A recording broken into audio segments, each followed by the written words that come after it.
The security footage would later show the exact moment Victoria Lane's perfectly controlled life shattered. 11:47 p.m. on the worst night of the decade, when her SUV's tires lost grip on black ice, and she had exactly 3 seconds to choose between the cliff and a stranger's workshop. She chose the stranger. She chose Ethan Cole. And in that choice, she saved her daughter's life while endangering them both in ways she couldn't yet imagine. The tracking device in Mia's teddy bear was already transmitting their location. The men her ex-husband sent were already coming. And the quiet widower who opened his door that night was the only thing standing between her family and a man who believed money made him untouchable. If you're watching from somewhere warm tonight, drop your city in the comments below. I want to see how far this story travels. And if you believe some storms bring exactly the people we need, hit that like button and stay with me until the end. Because what happens when kindness meets danger is a story you won't forget. The wind hit like a living thing. Ethan Cole stood in the doorway of his workshop, one hand braced against the frame, watching the storm devour the coastline.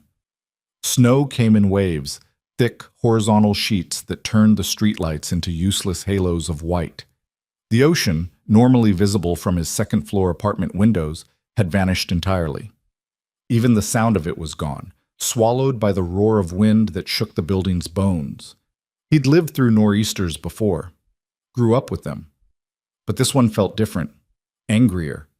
The kind of storm that reminded you how small you were, how little control you really had over anything that mattered. "Dad?" Noah's voice came from upstairs, small and worried. "Is it going to break the windows?" Ethan stepped back inside and pulled the heavy door shut, throwing the deadbolt. "Not a chance, buddy. This building's been here since 1952. It's seen worse than this." He wasn't entirely sure that was true, but Noah didn't need to know that.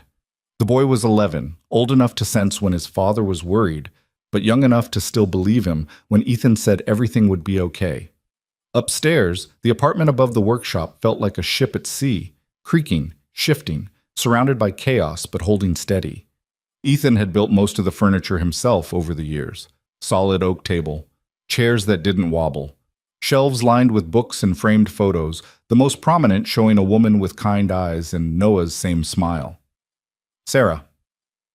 3 years gone this February, and some mornings Ethan still reached for her side of the bed before remembering. "Can I stay up?" Noah was curled on the couch in flannel pajamas, a book forgotten in his lap. The lights flickered and his eyes went wide. "Generator'll kick in if we lose power," Ethan said. "But yeah, you can stay up a while longer. Don't think either of us is sleeping through this anyway." He moved to the kitchen, started making hot chocolate the way Sarah used to. Real cocoa, not the instant stuff, with a little vanilla and a pinch of cinnamon. The familiar ritual steadied him. Outside, something metal crashed and tumbled down the street. A trash can, maybe, or a mailbox ripped from its post. The hot chocolate was almost ready when the headlights appeared. At first, Ethan thought he was seeing things. Nothing should be on the roads right now. The governor had declared a state of emergency 6 hours ago, but there they were, 2 bright beams cutting through the snow, moving too fast, weaving like the driver was fighting the wheel. "Dad, there's a car." "I see it." The vehicle, an SUV, dark and expensive looking, fishtailed violently. For a moment, Ethan thought it would flip. Then the driver overcorrected and the SUV spun in a full circle before slamming into a snowbank directly in front of the workshop. The headlights pointed sideways now, illuminating nothing but white chaos. The engine cut off. For several long seconds, nothing happened. Then the driver's door opened. A woman stumbled out, tall, dark-haired, wearing a coat that probably cost more than Ethan's truck. She clutched something against her chest and immediately fell to one knee in the snow. Got up, fell again. The wind nearly knocked her flat. "Stay here," Ethan told Noah, already moving toward the stairs. "But I mean it.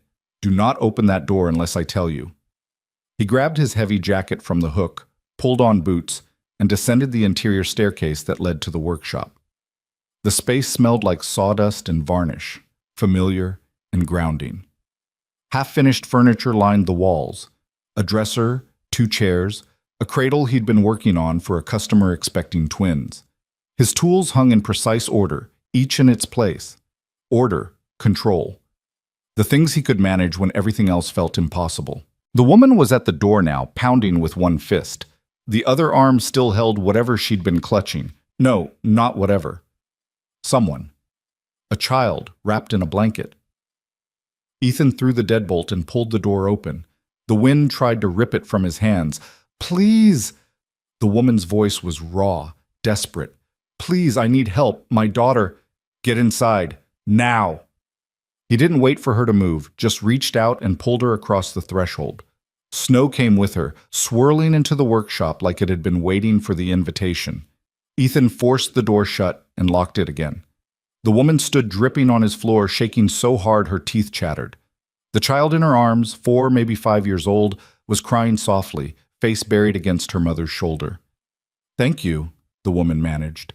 "Thank you, I didn't know where else to— The roads are completely blocked. I couldn't see anything, and the GPS stopped working. You're bleeding."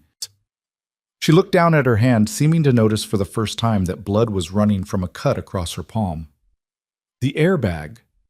There was glass, I think. I don't—" Her eyes lost focus for a moment. "Hey." Ethan kept his voice calm, the same tone he used when Noah had nightmares. "Look at me. You're okay. You're both okay. Let's get you upstairs where it's warm. Get that hand wrapped up." She nodded, but didn't move. Just stood there trembling, holding her daughter like someone might try to take her away. That's when Ethan noticed the fear in her eyes wasn't from the storm. "Are you running from someone?" The question came out before he could stop it. Maybe it was the way she kept glancing at the door. Maybe it was the fact that no one drove through a blizzard like this unless they were running toward something or away from it, and nothing about this woman suggested she was running toward.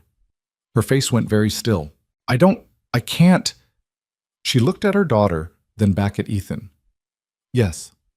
One word, simple, true, and it changed everything. "Okay," Ethan said quietly. "Then let's get you somewhere safe." The apartment was warmer than Victoria Lane had felt in months. She sat at the solid oak table, her daughter Mia curled in her lap, while the carpenter, Ethan, he'd said his name was Ethan, wrapped her hand with practiced efficiency. His own son, Noah, watched from the doorway with the cautious curiosity of a kid who knew something serious was happening but wasn't sure what. "It's not deep," Ethan said. "Won't need stitches, but keep it clean." He secured the bandage and stepped back.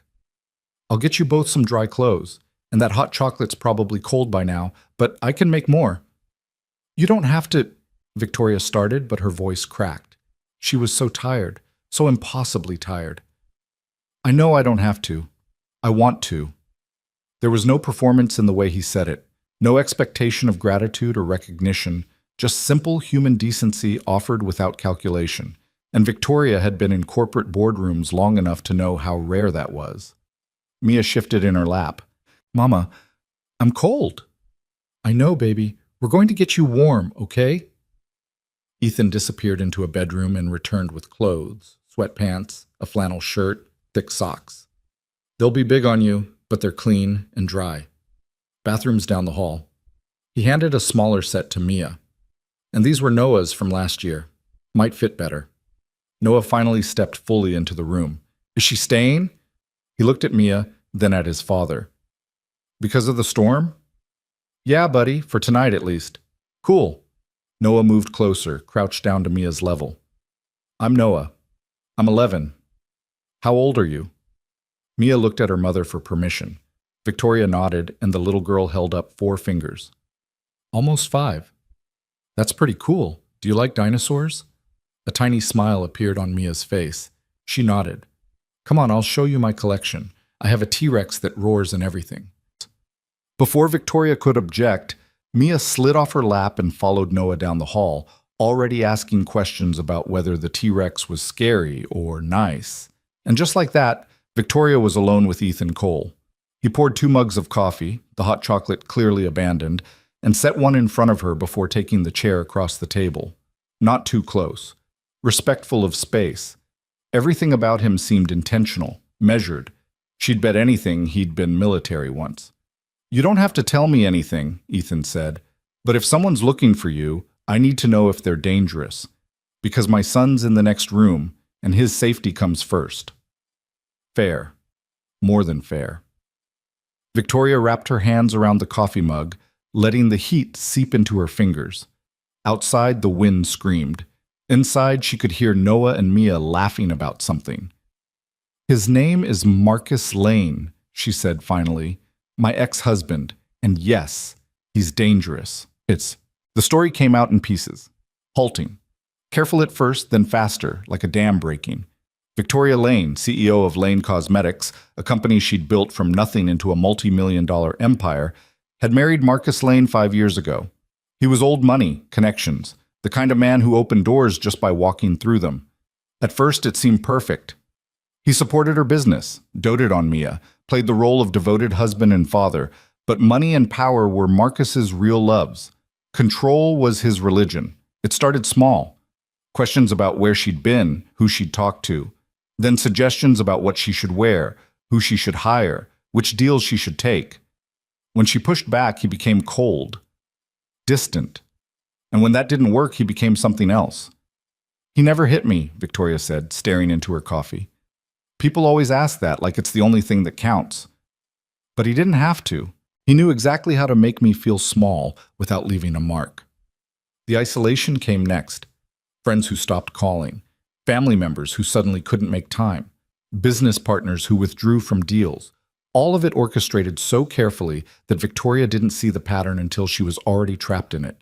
The divorce had been brutal. Marcus had better lawyers, deeper pockets, and no conscience about using Mia as leverage. He filed for full custody, claiming Victoria was unstable. Too focused on work. Neglectful. He manufactured evidence, bought testimony, and turned the legal system into a weapon. "I won," Victoria said. "Barely. Joint custody, but primary residence with me. It should have been over." She looked up at Ethan, and her eyes were hollow. But men like Marcus don't accept losing. The harassment started immediately. Calls at all hours, showing up unannounced, violating the custody agreement, then claiming she'd misunderstood the terms. His lawyers filed motion after motion, dragging her back to court for every minor dispute.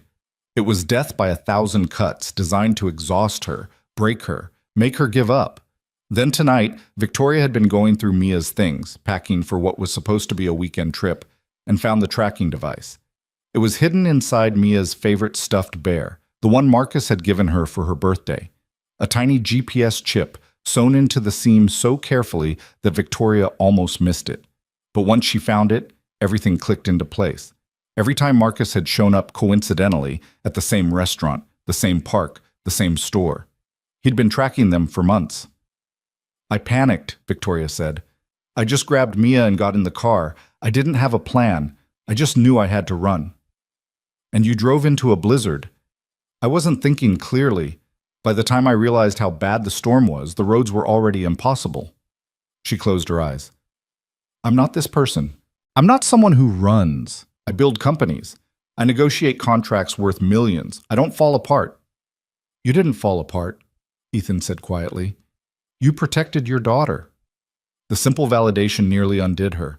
Victoria felt tears burning behind her eyes and blinked them back. She didn't cry anymore.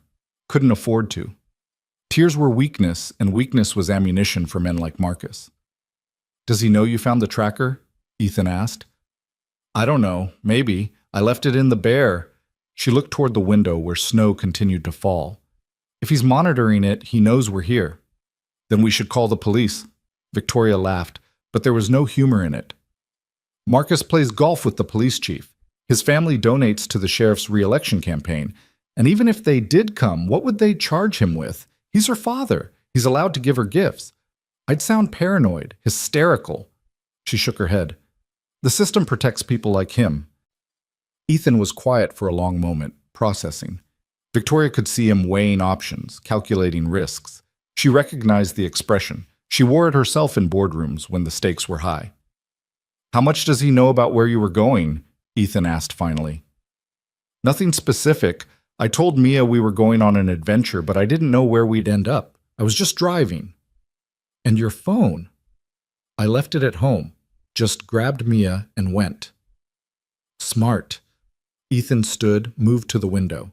The glass was frosted over, the world outside reduced to sound and fury. Storm's supposed to last through tomorrow. Roads won't be passable for at least another day after that. So even if he knows you're in this general area, he can't get here right now. But when the storm ends, we'll have a plan. Ethan turned back to her. You and Mia can stay here. The workshop doesn't get much traffic anyway, and with the storm, no one's going anywhere. You'll be safe.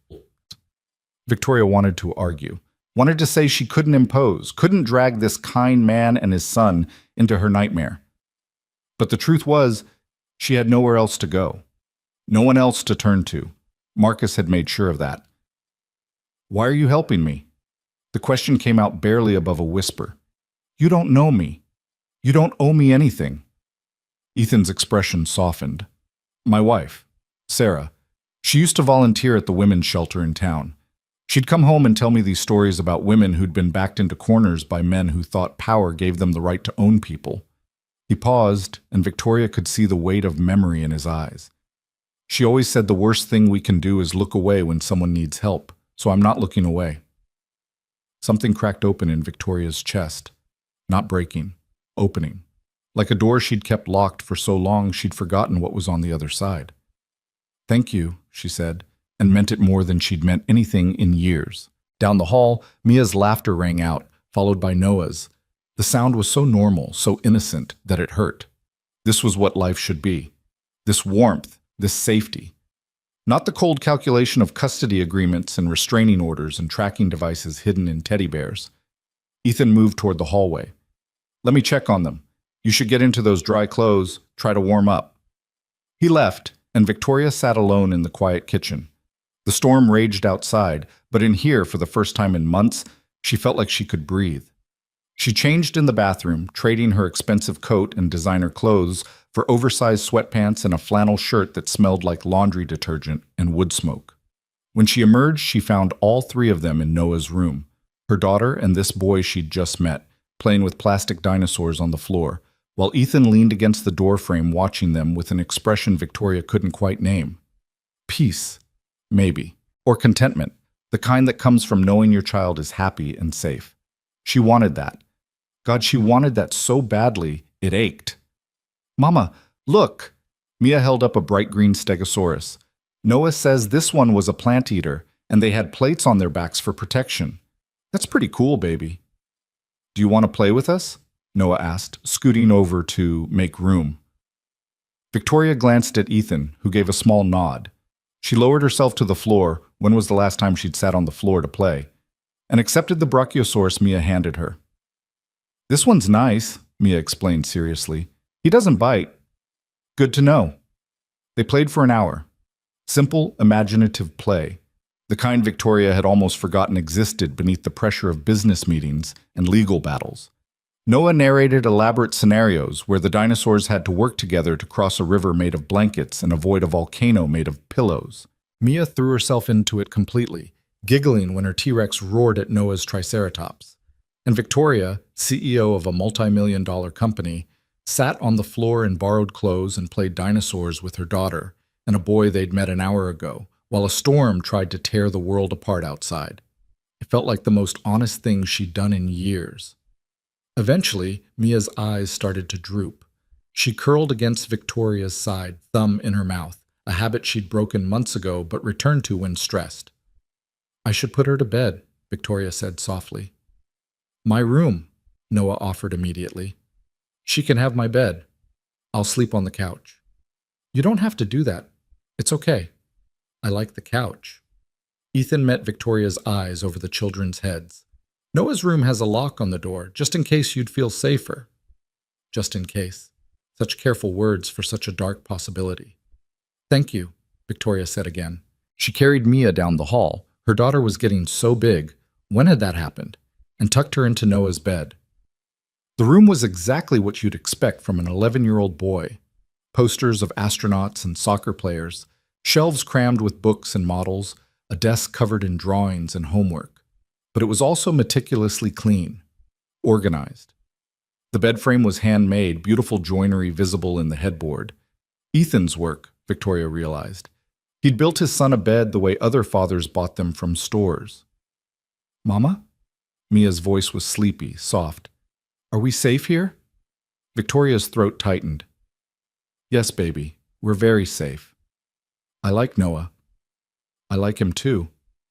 And his dad seems nice. He is nice. Mia was quiet for a moment. Then, is Daddy going to find us? The question Victoria had been dreading. She smoothed Mia's hair back from her forehead, the way she'd done every night since her daughter was born. I'm not going to let anyone hurt you, Mia. Do you understand? Whatever happens, I will keep you safe. Promise? I promise. It was a promise Victoria had no idea if she could keep, but she made it anyway because that's what mothers did. They promised the impossible and then moved heaven and earth to make it true. Mia's eyes drifted closed. Within minutes, her breathing had evened out, and she was asleep. Victoria sat on the edge of the bed, watching her daughter's peaceful face, and felt the weight of everything threatening to crush her. Marcus's lawyers, the tracking device, the storm, the fact that when the weather cleared, he would come looking. And when he did, what then? A soft knock on the door. Ethan stood in the hallway, keeping his distance. She okay? She's asleep. Thank you for letting us use Noah's room. Of course. He hesitated.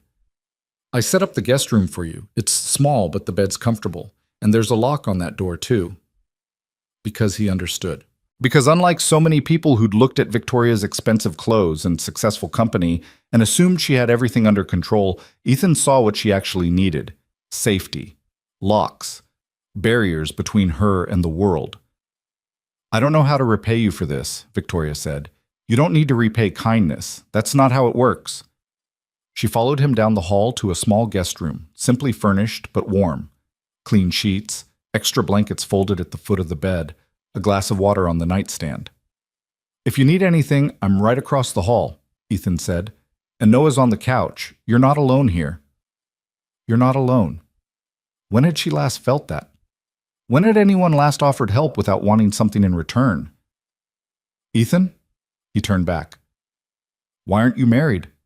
The question was inappropriate, personal, none of her business. But Victoria had spent the last year in survival mode, and survival mode meant assessing threats and allies quickly. She needed to know who this man was, why he lived alone with his son in an apartment above a workshop, why he opened his door to strangers in the middle of the night. To his credit, Ethan didn't seem offended, just thoughtful. I was, he said quietly. Sarah died 3 years ago. Cancer. It was fast. Too fast. One day she was here, and then she wasn't. I'm sorry. Me too. He leaned against the door frame, and Victoria could see the grief etched into the lines around his eyes. Noah was 8 when she died. Old enough to understand we'd lost her, young enough to still need me to hold it together. So that's what I did. I held it together, built furniture, raised my son, kept moving forward because that's what Sarah would have wanted. It must be lonely. Sometimes, but I've got Noah, and my work, and this town, as small as it is. He shrugged. I'm not looking for more than that right now. Not sure I'd know what to do with it if I found it. Victoria understood that. Good. The narrowing of life down to what you could manage. The deliberate choice to keep the world small and controllable when everything else felt like chaos. Thank you for telling me, she said. Thank you for asking. Ethan straightened. Try to get some sleep. Tomorrow we'll figure out next steps. He left, pulling the door closed behind him. Victoria locked it, then sat on the edge of the bed and finally let herself feel the full weight of the day. She'd run. Crashed her car, thrown herself and her daughter on the mercy of a complete stranger, and somehow, impossibly, it had worked out. They were safe, warm, protected, at least for tonight. But tomorrow would come, and the day after that. And eventually the storm would end and Marcus would find them, because men like Marcus always did. Victoria lay down without bothering to pull back the covers. Outside, the wind continued its assault on the building, but the walls held firm. Ethan's work, she thought. Everything in this place was built to last, built to weather storms. She hoped it was strong enough to weather what was coming. Ethan didn't sleep. He tried. Lay down on his bed, fully clothed, listening to the storm and the quiet sounds of the apartment. Noah's soft snoring from the couch, the old building settling around them, the wind that wouldn't quit. But his mind wouldn't settle. He kept thinking about Victoria's face when she'd talked about her ex-husband. The careful way she'd chosen words, like even describing Marcus Lane might summon him. Ethan had seen that look before, in Sarah's shelter clients. The hypervigilance, the constant calculation of risk, the bone-deep exhaustion that came from being afraid in your own life. He'd also seen Victoria's face when she played with the kids, the way she'd softened, laughed, let herself be present in the moment. That was the real woman, he thought.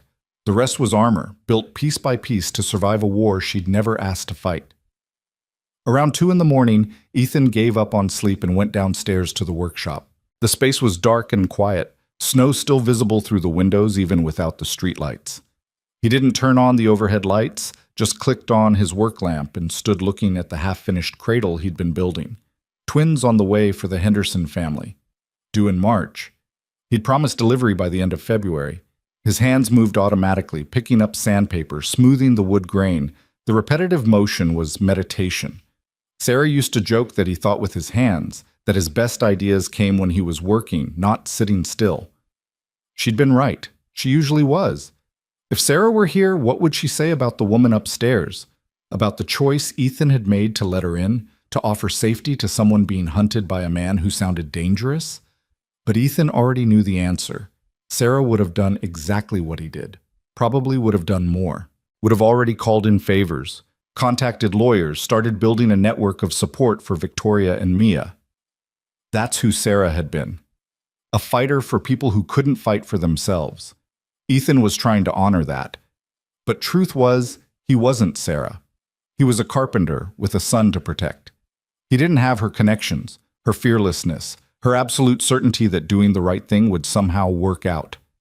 What he had was a workshop full of tools and a military background he'd spent 15 years trying to leave behind.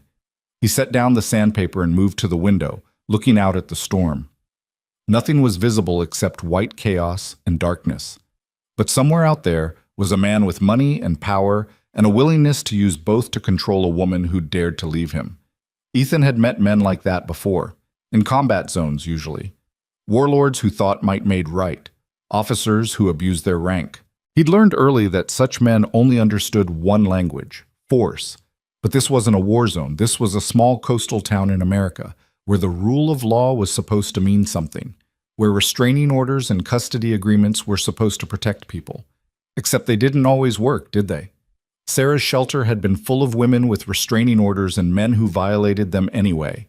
Full of mothers who'd done everything right and still lost their kids to fathers with better lawyers. The system failed people. That was the hard truth Sarah had learned and Ethan had learned alongside her.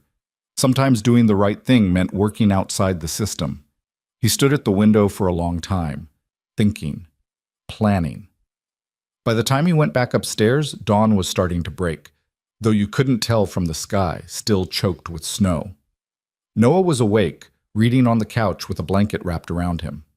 "Hey buddy, you sleep okay?" "Yeah. The storm's really loud though." Noah looked up from his book. "Is Victoria's husband really bad?" So the boy had heard more than Ethan realized, should have known.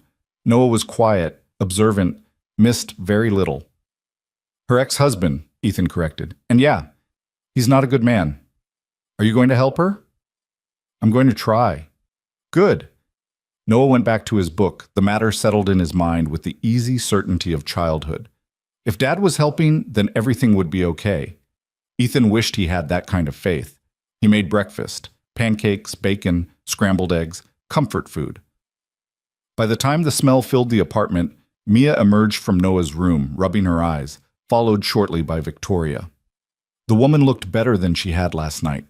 Still tired, still carrying weight Ethan couldn't fully understand, but steadier, like sleep had given her back some of her strength. "Good morning," she said quietly. "Morning. Hope you're hungry." They ate together at the oak table, the kids chattering about dinosaurs and whether the storm would last long enough to build a snow fort. Victoria was quiet, picking at her food, but Ethan noticed she made sure Mia ate everything on her plate. After breakfast, while the kids watched a movie, Victoria helped Ethan clean up. "I've been thinking," she said, washing dishes while he dried, "about what to do next." "And?" "I can't stay here forever. It's not fair to you or Noah. But I also can't go back to my life like nothing happened. Marcus is escalating. The tracking device proves that. What do you want to do? Victoria was quiet for a moment, staring out the window at the continuing storm. I want to disappear. Take Mia and start over somewhere Marcus can't find us. New city, new name, new life. That's hard to do these days. Digital footprints, credit cards, social security numbers. I know, but I'm good at solving problems. I built a company from scratch. I can figure this out. Ethan set down the dish towel. Or, she looked at him. Or, he continued, we could fight back. I've been fighting for 2 years. I'm tired of fighting. I don't mean in court. I mean we expose him, make it impossible for him to keep coming after you. Victoria laughed, but it was bitter. You think I haven't tried? Marcus is bulletproof. His family's been in this state for generations. They own half the businesses, fund half the politicians. He can do whatever he wants. Maybe, but everyone has weaknesses, and men who think they're untouchable, they get sloppy. He could see her considering it, the CEO brain engaging, running scenarios, calculating odds. What did you do before you were a carpenter? She asked suddenly. I was in the army, special forces. Did 3 tours before I met Sarah and decided I wanted a different kind of life. Understanding dawned in her eyes. You know how to handle dangerous situations. I know how to assess threats and neutralize them, yeah. Marcus isn't a threat you can just neutralize. He's not going to show up here and make it easy. No, Ethan agreed. But when he does show up, and he will, we can be ready. We can have evidence, witnesses. Make sure that whatever he tries, it backfires. Victoria turned back to the dishes, but he could see her mind working. It's risky. Running is risky too, and you'd be looking over your shoulder for the rest of your life. She was quiet for a long time. In the living room, Mia's laughter rang out at something in the movie. I need to think about it, Victoria said finally. Fair enough, take all the time you need. Storm's not going anywhere. But even as he said it, Ethan knew the storm was the least of their worries. The real storm, the one with money and lawyers and a tracking device, was still out there, waiting for its chance. And when it came, they needed to be ready. The storm didn't break. If anything, it intensified. By midday, the snow had piled so high against the workshop's ground floor windows that the interior felt like a cave, dim and enclosed, cut off from the world. The power had flickered twice more, but held, the generator humming steadily in the background like a heartbeat keeping them alive. Victoria stood at the kitchen window, watching what little she could see of the street below. Her SUV was completely buried now, just a dark shape beneath a mountain of white. No one had driven past in hours.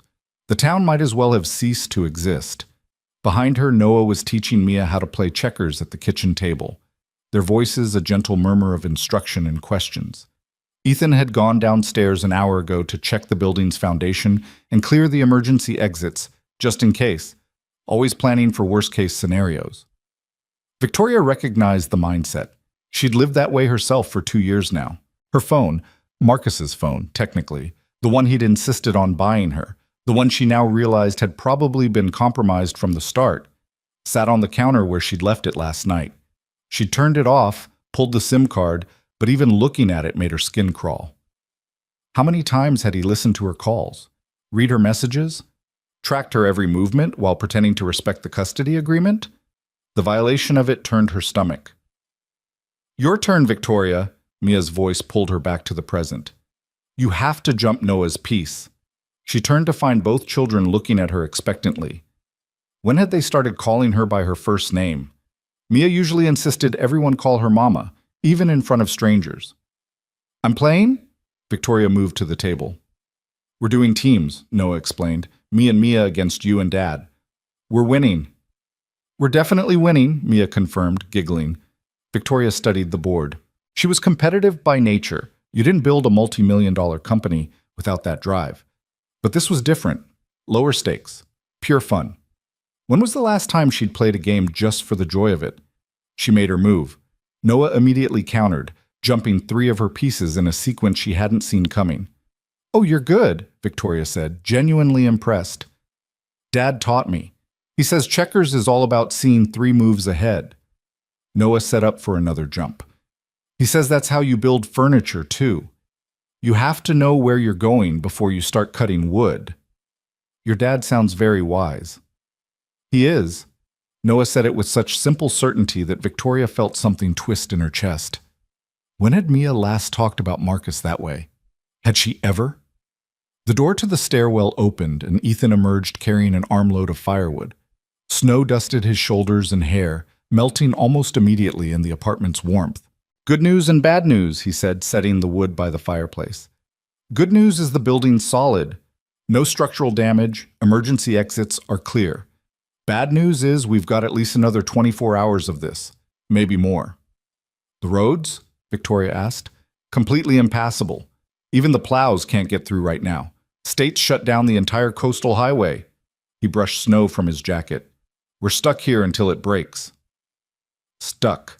The word should have made Victoria anxious, but instead she felt an odd sense of relief. If they couldn't leave, Marcus couldn't reach them. The storm was a barrier, buying them time. We're playing checkers, Mia announced. Noah and me are winning. Noah and I, Victoria corrected automatically, then caught herself. Since when did she correct grammar during games? Ethan smiled. Is that right? Well, maybe I can help even the odds. He pulled up a chair next to Victoria. What's our situation? Dire, Victoria said. They've taken most of our pieces. Then we'd better get strategic. What followed was 30 minutes of the most intense checkers game Victoria had ever played. Ethan proved to be exactly as good as Noah had suggested, seeing patterns and possibilities she missed entirely. But Noah had learned from the best, and Mia, despite being only 4, had sharp instincts about which pieces to protect. They lost. Badly. And Victoria found herself laughing about it, really laughing, in a way she hadn't in years. Rematch, Ethan declared. We were just warming up. Dad, you always say that when you lose, Noah teased. Because it's always true. They played again, and again. Somewhere around the third game, Ethan made coffee and hot chocolate, and the afternoon slipped into early evening without Victoria noticing. The apartment felt suspended in time, insulated not just from the storm, but from everything waiting beyond it. It was Mia who finally broke the spell. Mama? She'd curled up on the couch with her stuffed bear, the one with the tracking device. Victoria had checked it 3 times to make sure the chip was really gone, but she still hated seeing Mia hold it. When can we go home? The question hung in the air. Noah looked at his father. Ethan looked at Victoria. I don't know, baby, Victoria said honestly. Maybe not for a while. Because of Daddy? The adults exchanged glances. How much did Mia understand? How much should she understand? Victoria sat down next to her daughter, choosing words carefully. Do you remember how sometimes Daddy gets angry, and how that anger makes Mama feel scared? Mia nodded slowly. Well, Mama needs to make sure we're safe, that you're safe. So we're going to stay with Ethan and Noah for a little bit, until I figure some things out. Is that okay? Will Daddy find us here?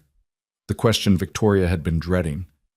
I won't let him hurt you, she said, the same promise she'd made last night.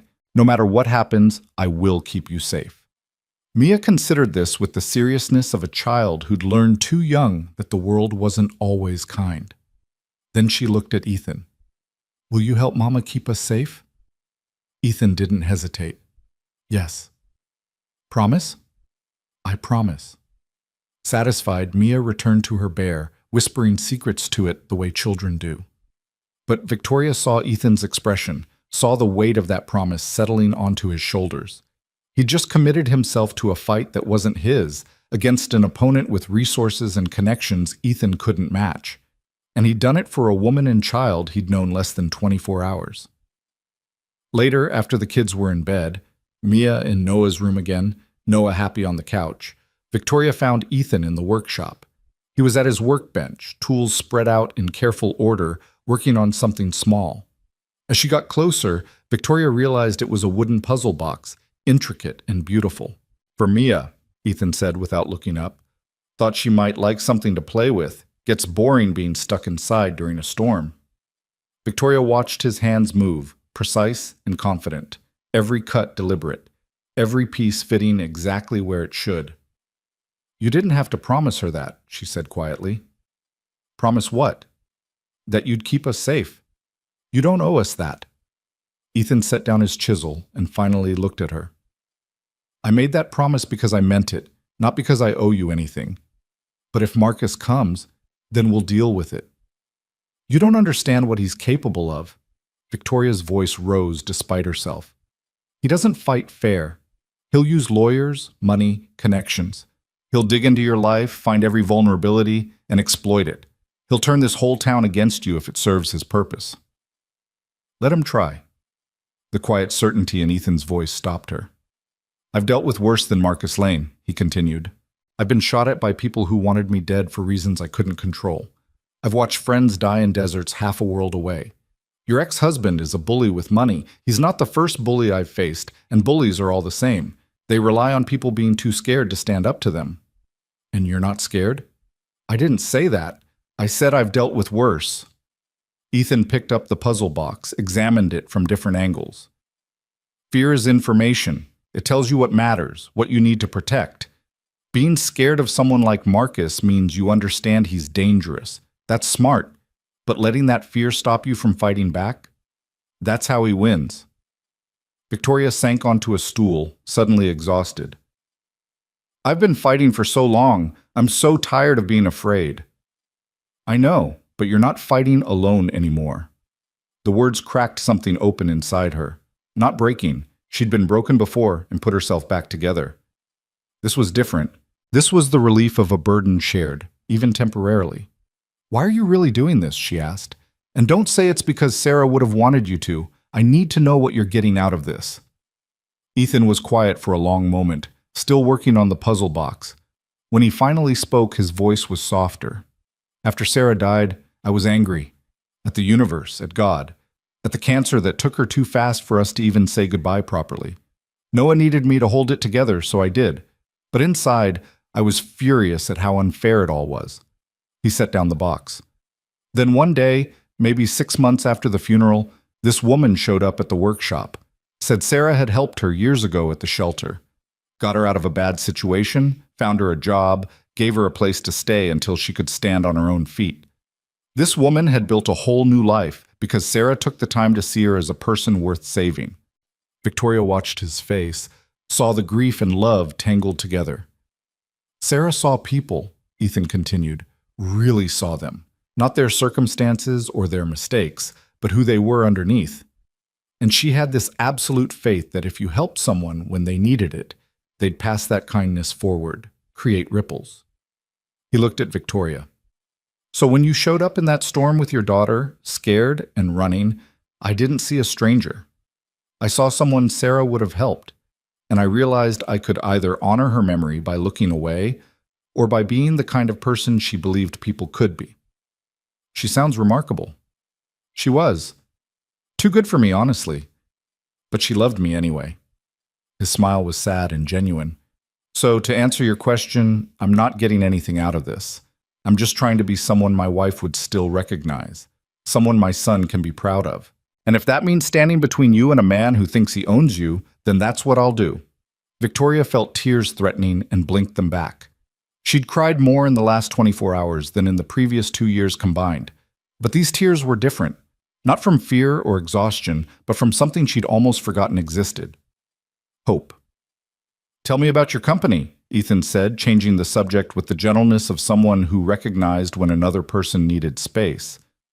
Lane Cosmetics, right? How'd you build that? So Victoria told him about starting in her college apartment, mixing products in her kitchen, selling them at farmers markets, about the loan she'd taken, the investors she'd convinced, the retailers who'd finally agreed to carry her line, about growing from a one-person operation to 50 employees, from local markets to national distribution. She talked about the satisfaction of building something from nothing, of creating jobs and products she was proud of, about the women who'd written her letters saying her cosmetics made them feel beautiful, confident, powerful in their own skin. And Ethan listened, really listened, asking questions that showed he understood business, understood what it took to build something that lasted. You're going to lose all of that if you run, he said finally. The company, your employees, everything you built. I know. The admission hurt. But I can build it again. I can't build another Mia. What if you didn't have to choose? Victoria looked at him sharply. What do you mean? I mean, what if we could protect Mia and protect your company? What if we could stop Marcus in a way that lets you keep both? That's not possible. Maybe it is. You said Marcus gets sloppy when he thinks he's untouchable, right? Yes, but so we let him think he's winning. We give him enough rope to hang himself. Victoria's mind started racing, falling into the strategic thinking that had made her a successful CEO. You want to set a trap. I want to give him an opportunity to do what he does best. Overreach. Go too far. Cross a line he can't come back from. That's dangerous. If it backfires, then we're no worse off than we are now. But if it works, you get your life back, all of it. Victoria stood, paced the length of the workshop. The idea was risky, reckless even, but running was risky too. And Ethan was right. She'd lose everything she'd built, everything she'd worked for. Marcus would win by default. What did you have in mind? She asked. Ethan smiled, and for the first time Victoria saw the soldier he'd been, the strategist who'd survived 3 tours in combat zones. Tell me everything you know about Marcus's weaknesses, he said. His habits, his patterns, his ego. Where does he go? Who does he trust? What does he care about more than anything? Control. He cares about control more than anything. About winning. Good. That's what we use against him. They talked for hours. Victoria outlined Marcus's routines, his business dealings, his social connections. Ethan asked questions, probed for details, built a profile of their opponent like he was planning a military operation, which Victoria realized he essentially was. He has a house about 40 miles from here, she said. Old family estate. That's probably where he is now, riding out the storm. Does he have security? A service that checks the property, but they're not on site. Marcus is too proud to have bodyguards. He thinks they make him look weak. What about surveillance? Cameras at all the entrances, alarm system, nothing too sophisticated. He's paranoid about being recorded, so he keeps the tech minimal. Ethan filed this away, already calculating. When the storm breaks, he'll come looking. The tracking device will bring him to this general area, even if it's not actively transmitting anymore. He'll check every building, every house, until he finds you. I know. So we prepare. We document everything. We make sure that when he arrives, we have evidence of harassment, trespassing, whatever we can get. We turn his need for control against him. Victoria felt her pulse quicken. It could work. If they were careful, if they planned it right, it could actually work. There's something else, she said quietly. Something I haven't told you. Ethan waited. Marcus's company, Lane Investments, they're not entirely legitimate. I've suspected it for years, but I never had proof. Money laundering, possibly. Fraud, definitely. He uses legitimate businesses as fronts, moves money through shell corporations. She met Ethan's eyes. If we could prove that, if we could get evidence to the right authorities, he wouldn't just lose custody. He'd lose everything. You're talking about bringing down his entire operation. I'm talking about making sure he can't hurt anyone else. Not just me and Mia, but all the other people he's destroyed along the way. Ethan was quiet, processing. This was bigger than a custody dispute. This was taking on a criminal enterprise. Do you have any proof? Anything concrete? I have suspicions, records that don't add up, transactions that seem questionable, but nothing that would hold up in court. Victoria's voice hardened. Marcus made sure I never had access to the real financial records. But I know his patterns. I know how he thinks. Then we need someone who can get into his systems. Someone who knows forensic accounting. I might know someone. Victoria's mind was already running through her contacts. A woman I hired last year, brilliant with numbers, used to work for the IRS. Marcus tried to poach her for his company, but she turned him down. Said something about his operation felt wrong. Would she help? If I asked her the right way, maybe, but we can't contact her until the storm breaks. Can't risk tipping him off. Ethan nodded. Then we wait, we plan, and when the time comes, we move fast and we move smart. The workshop fell quiet except for the storm still battering the building. Victoria looked around at the tools, the half-finished furniture, the careful order Ethan maintained in his workspace. Everything in its place. Everything built to last. I can't pay you for this, she said. Not properly. Marcus froze most of my assets during the divorce. What I have access to, I need for Mia. I didn't ask for payment. But if this goes wrong, if he comes after you legally or financially, Victoria. Ethan's voice was gentle, but firm. Stop trying to talk me out of helping you. You need someone in your corner, so does Mia. I'm offering to be that someone. Accept it. She wanted to argue. Years of corporate negotiations had taught her that everyone wanted something, that every transaction had terms and conditions. But looking at Ethan's face, she saw only honest intention, no hidden agenda, no calculation, just a good man trying to do the right thing because his wife had taught him that mattered. Okay, Victoria said softly. Okay. They went back upstairs together. The apartment was quiet, both kids asleep. Ethan checked the locks on the doors, then the windows, habits from his military days that Victoria found oddly comforting. Get some rest, he said. Tomorrow we start planning in detail. But Victoria couldn't sleep. She lay in the guest room staring at the ceiling, her mind racing through possibilities and contingencies. For the first time in years, she wasn't just reacting to Marcus's attacks. She was planning her own offense. It was terrifying and exhilarating. Around 3 in the morning, she heard footsteps in the hallway.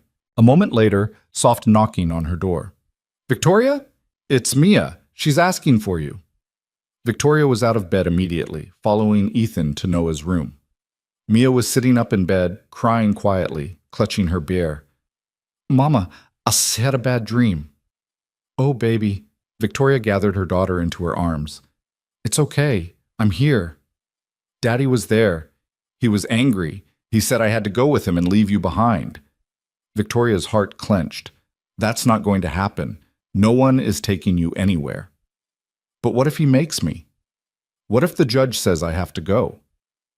How do you explain to a 4-year-old that the legal system doesn't always protect the people who need it most? That sometimes the only thing standing between you and harm is your own willingness to fight? Listen to me, Mia.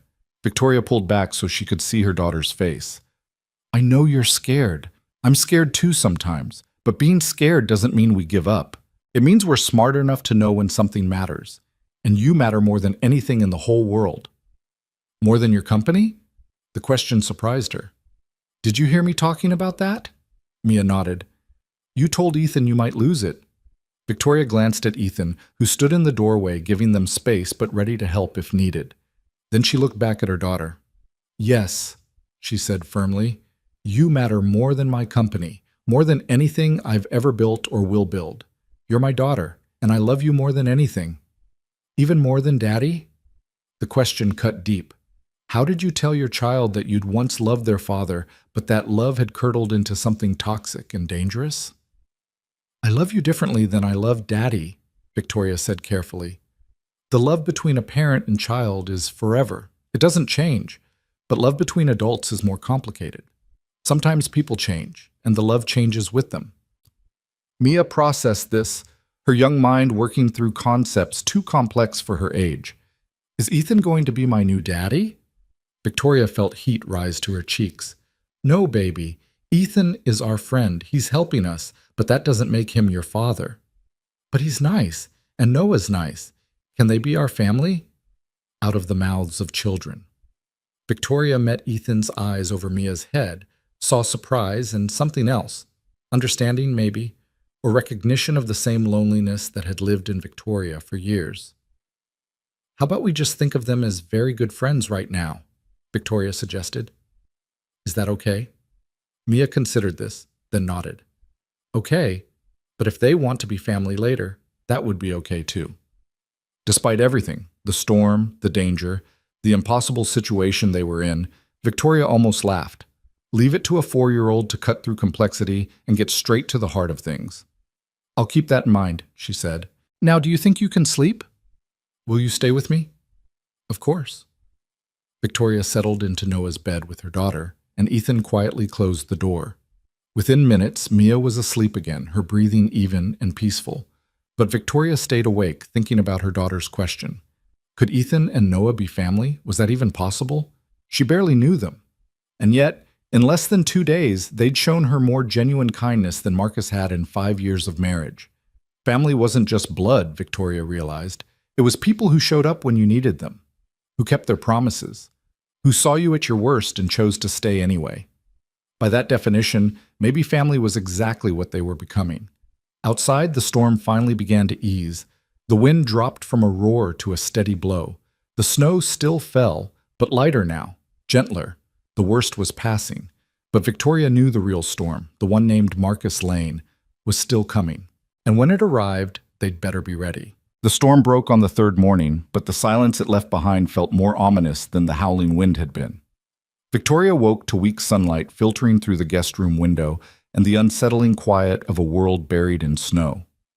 She checked her phone, still off, still dismantled, then moved to the window.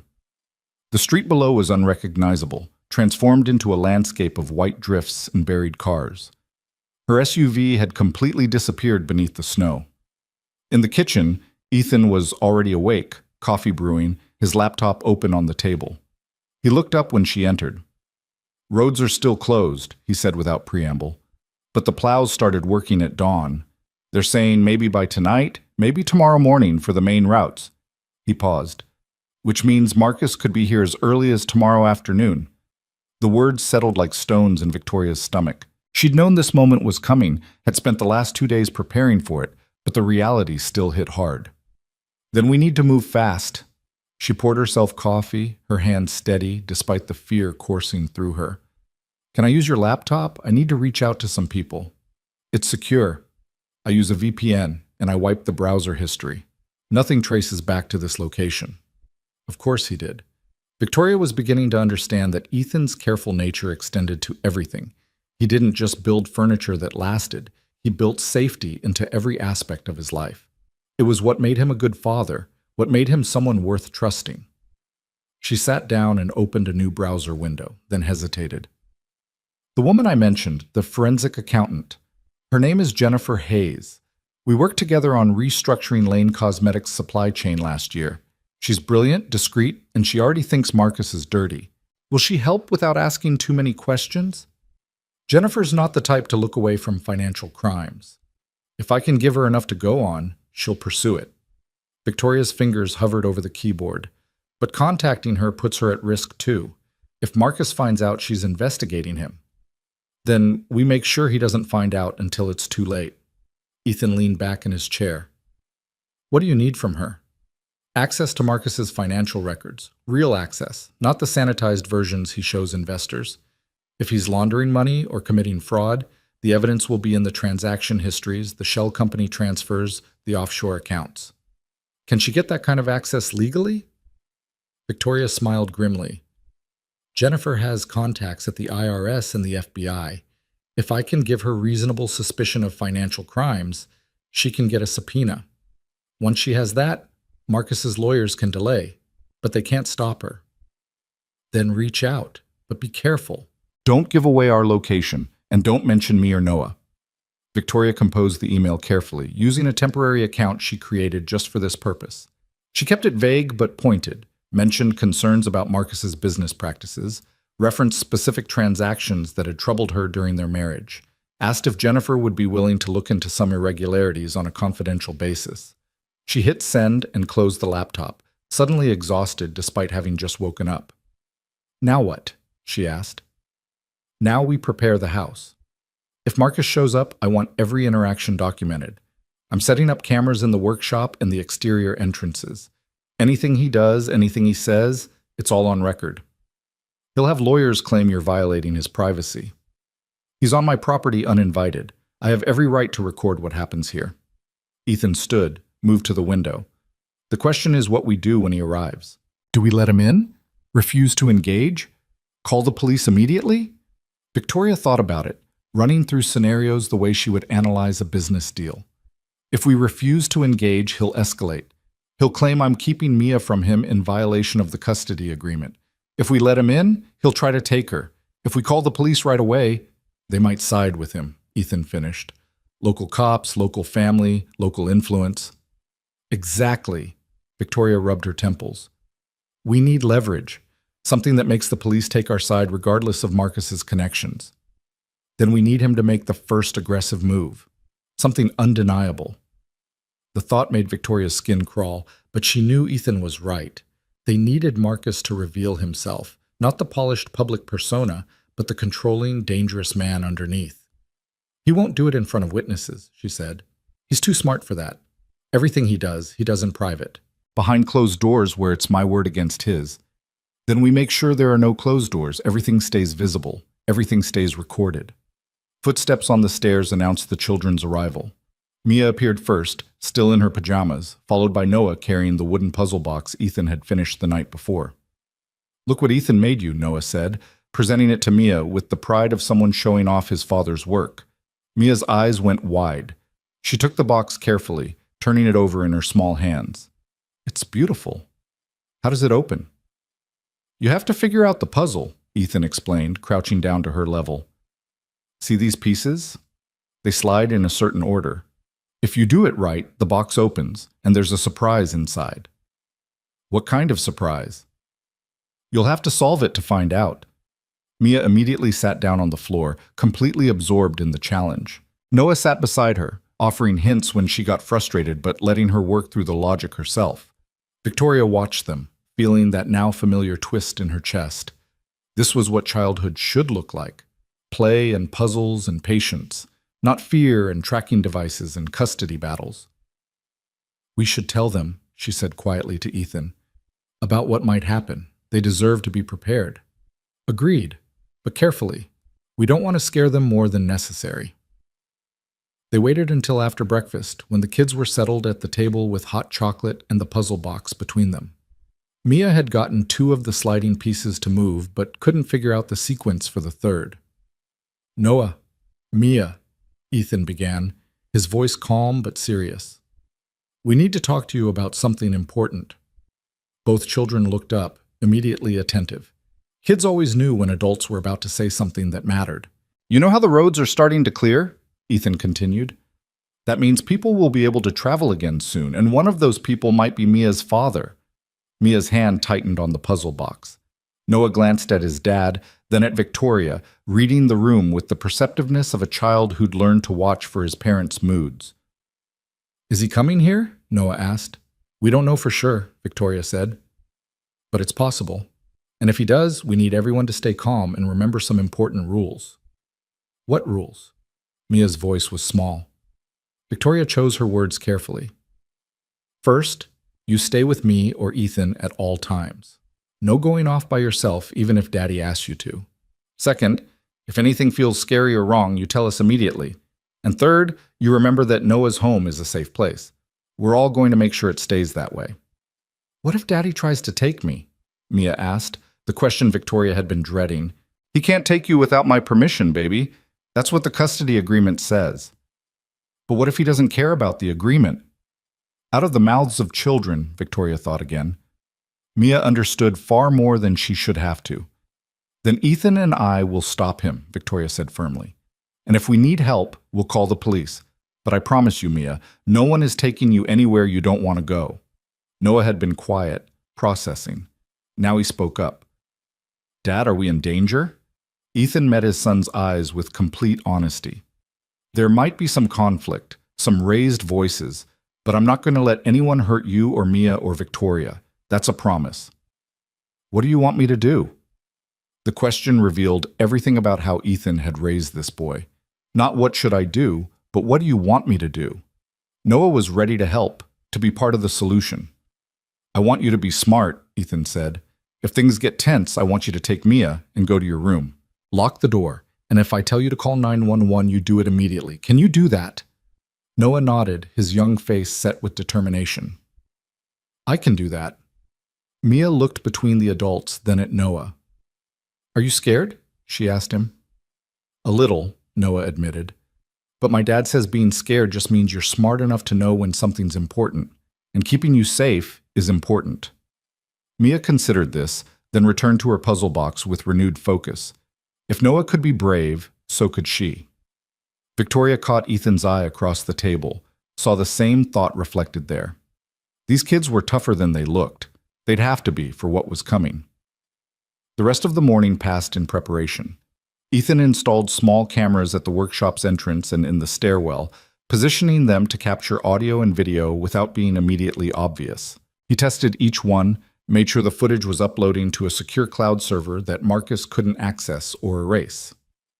Victoria drafted a statement documenting everything that had happened: the tracking device, the pattern of harassment, her reasons for fleeing. She kept it factual, unemotional, the kind of clear narrative that would hold up under legal scrutiny. Around noon, her temporary email pinged with a response from Jennifer Hayes. The message was brief but promising. Jennifer had been hoping Victoria would reach out. She'd already flagged several suspicious transactions from Lane Investments during a routine audit cross-reference.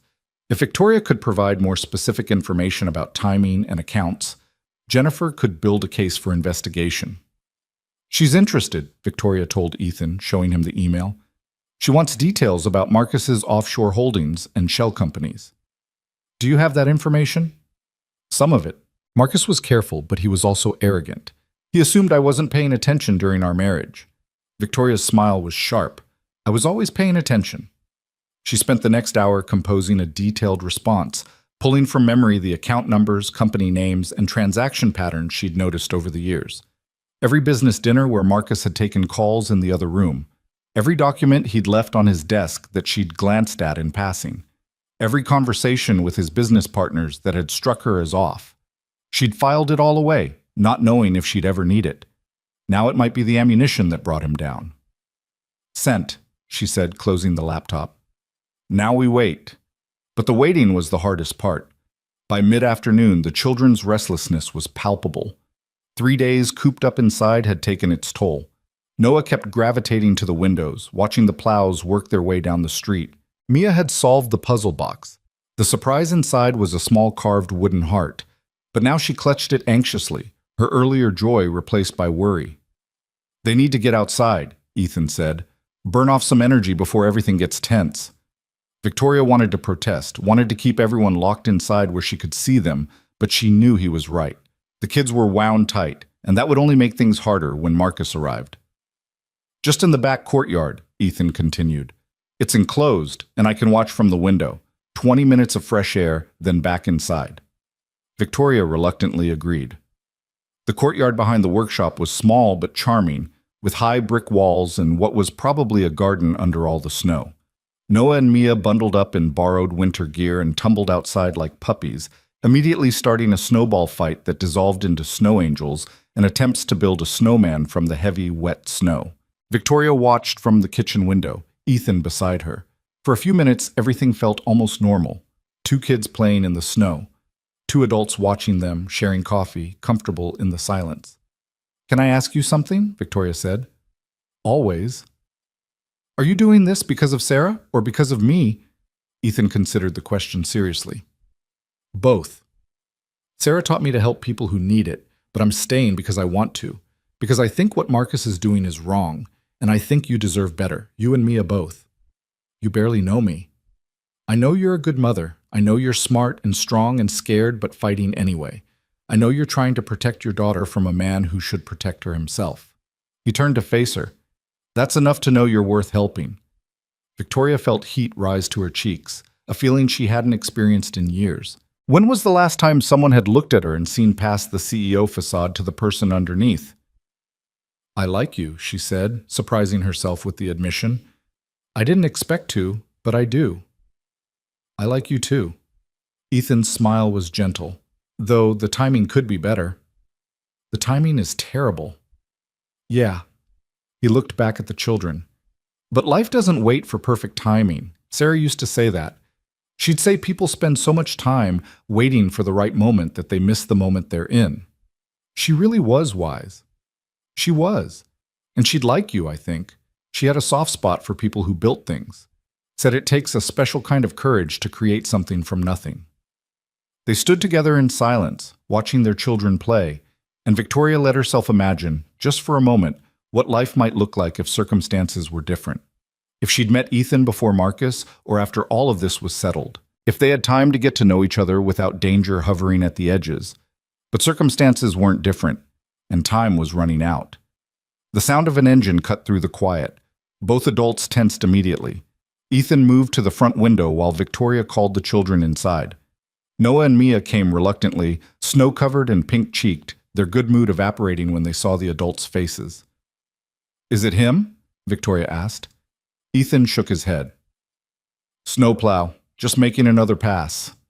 But his hand stayed on the window frame, ready. The rest of the afternoon crawled by. Every car that passed made Victoria's heart jump. Every sound in the building made her look up, muscles tense, ready to run or fight or whatever the situation demanded. By evening, her nerves were scraped raw. The kids picked up on it, growing quiet and clingy. Mia refused to let Victoria out of her sight. Noah stayed close to his father, asking questions with his eyes that Ethan answered with reassuring looks and gentle touches to the shoulder. They ate dinner together, pasta and salad, comfort food that no one had much appetite for. Victoria forced herself to eat anyway, knowing she'd need the energy for whatever came next. After dinner, while Ethan cleaned up, Victoria's phone, the one she'd dismantled, sat on the counter like an accusation. She stared at it, thinking about what Marcus might be doing right now. Was he tracking the roads being cleared? Calling his contacts to find out which routes were passable? Preparing to come for them? You could turn it on, Ethan said quietly. See if he's tried to contact you. And let him know I'm still in the area? He already knows that. The tracking device brought him this far, but if he's been calling, leaving messages, we could use that. Document the harassment. Victoria's hands trembled as she reassembled the phone and powered it on. It took a moment to boot up, and then the notifications started flooding in. 43 missed calls, 67 text messages, 12 voicemails, all from Marcus. The text started reasonable. Where are you? I'm worried. Please call me. But quickly devolved into anger and accusations. By the most recent messages, the mask had completely slipped. You can't keep her from me. I'll find you. You're making this worse for yourself. The voicemails were worse. Victoria listened to the first few, then stopped, her stomach churning. Marcus's voice cycled through emotions like a Yan Yuan running through a script. Concern, anger, manipulation, threats. In one message, he was the worried father. In the next, he was reminding her of all the ways he could destroy her legally and financially. In another, he was almost gentle, promising that if she just came home, they could work everything out. It was textbook abuser behavior. Victoria had read enough literature from Sarah's shelter to recognize the pattern, but hearing it directed at her, knowing it was designed to break down her resolve, made her feel sick. This is good, Ethan said, listening over her shoulder. This is evidence. He's admitting to trying to control you, threatening you. Any decent judge would see this for what it is. Decent judges don't always preside over custody cases, but Victoria saved the messages anyway, forwarded them to a new email account for safekeeping. The last voicemail had come in just an hour ago. Roads are clearing. I'm coming to get my daughter. You can't hide from me, Victoria. I always find what's mine. The possessive language made her skin crawl. Mia wasn't his. She wasn't property to be claimed and controlled. She was a person, a child who deserved safety and love, not to be used as a weapon in her parents' war. He'll be here soon, Victoria said, her voice steady despite the fear. Maybe tonight, maybe tomorrow morning. Then we're ready. But were they? Could you ever really be ready for something like this? Victoria checked on Mia, found her curled up on Noah's bed with her stuffed bear, the wooden heart from the puzzle box clutched in her hand. She wasn't asleep, just staring at the ceiling. Mama? Yes, baby? When Daddy comes, will you really be able to stop him? Victoria sat on the edge of the bed, stroking her daughter's hair. I'm going to do everything I can, and so is Ethan, and if we need to, we'll call for help. But what if help doesn't come in time? The question every protective parent feared. What if you can't keep them safe? What if all your efforts, all your planning, all your love isn't enough? Then I'll still be here, Victoria said firmly. I will always be here between you and anything that tries to hurt you. Do you understand? I'm your mother, and that means I don't give up. Ever. Mia's eyes filled with tears, but she nodded. I love you, Mama. I love you too, baby. More than anything in this world. She stayed until Mia finally fell asleep, then returned to the living room where Ethan was doing a final check of the camera feeds. Everything was working. Everything was recording. If Marcus showed up, they'd have evidence. I should try to sleep, Victoria said, though she knew it was futile. In case tomorrow is... She didn't finish the sentence, didn't have to. Victoria. Ethan's voice stopped her at the hallway. Whatever happens tomorrow, you're not alone. Remember that. She nodded, not trusting herself to speak, and retreated to the guest room. But sleep was impossible. She lay in the dark, listening to the house settle, to Ethan moving quietly in his own room, to the distant sound of traffic as the town slowly came back to life. Somewhere out there, Marcus was coming. And when he arrived, everything would change. Around midnight, a sound jolted her fully awake. Not from inside the apartment, from outside. The distinctive slam of a car door, muffled by distance but unmistakable. Victoria was out of bed in seconds, pulling on clothes, her heart hammering. She moved to the window, carefully pulling back the curtain just enough to see.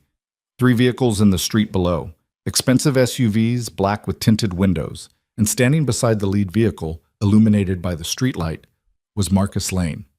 He'd found them. Victoria's breath caught.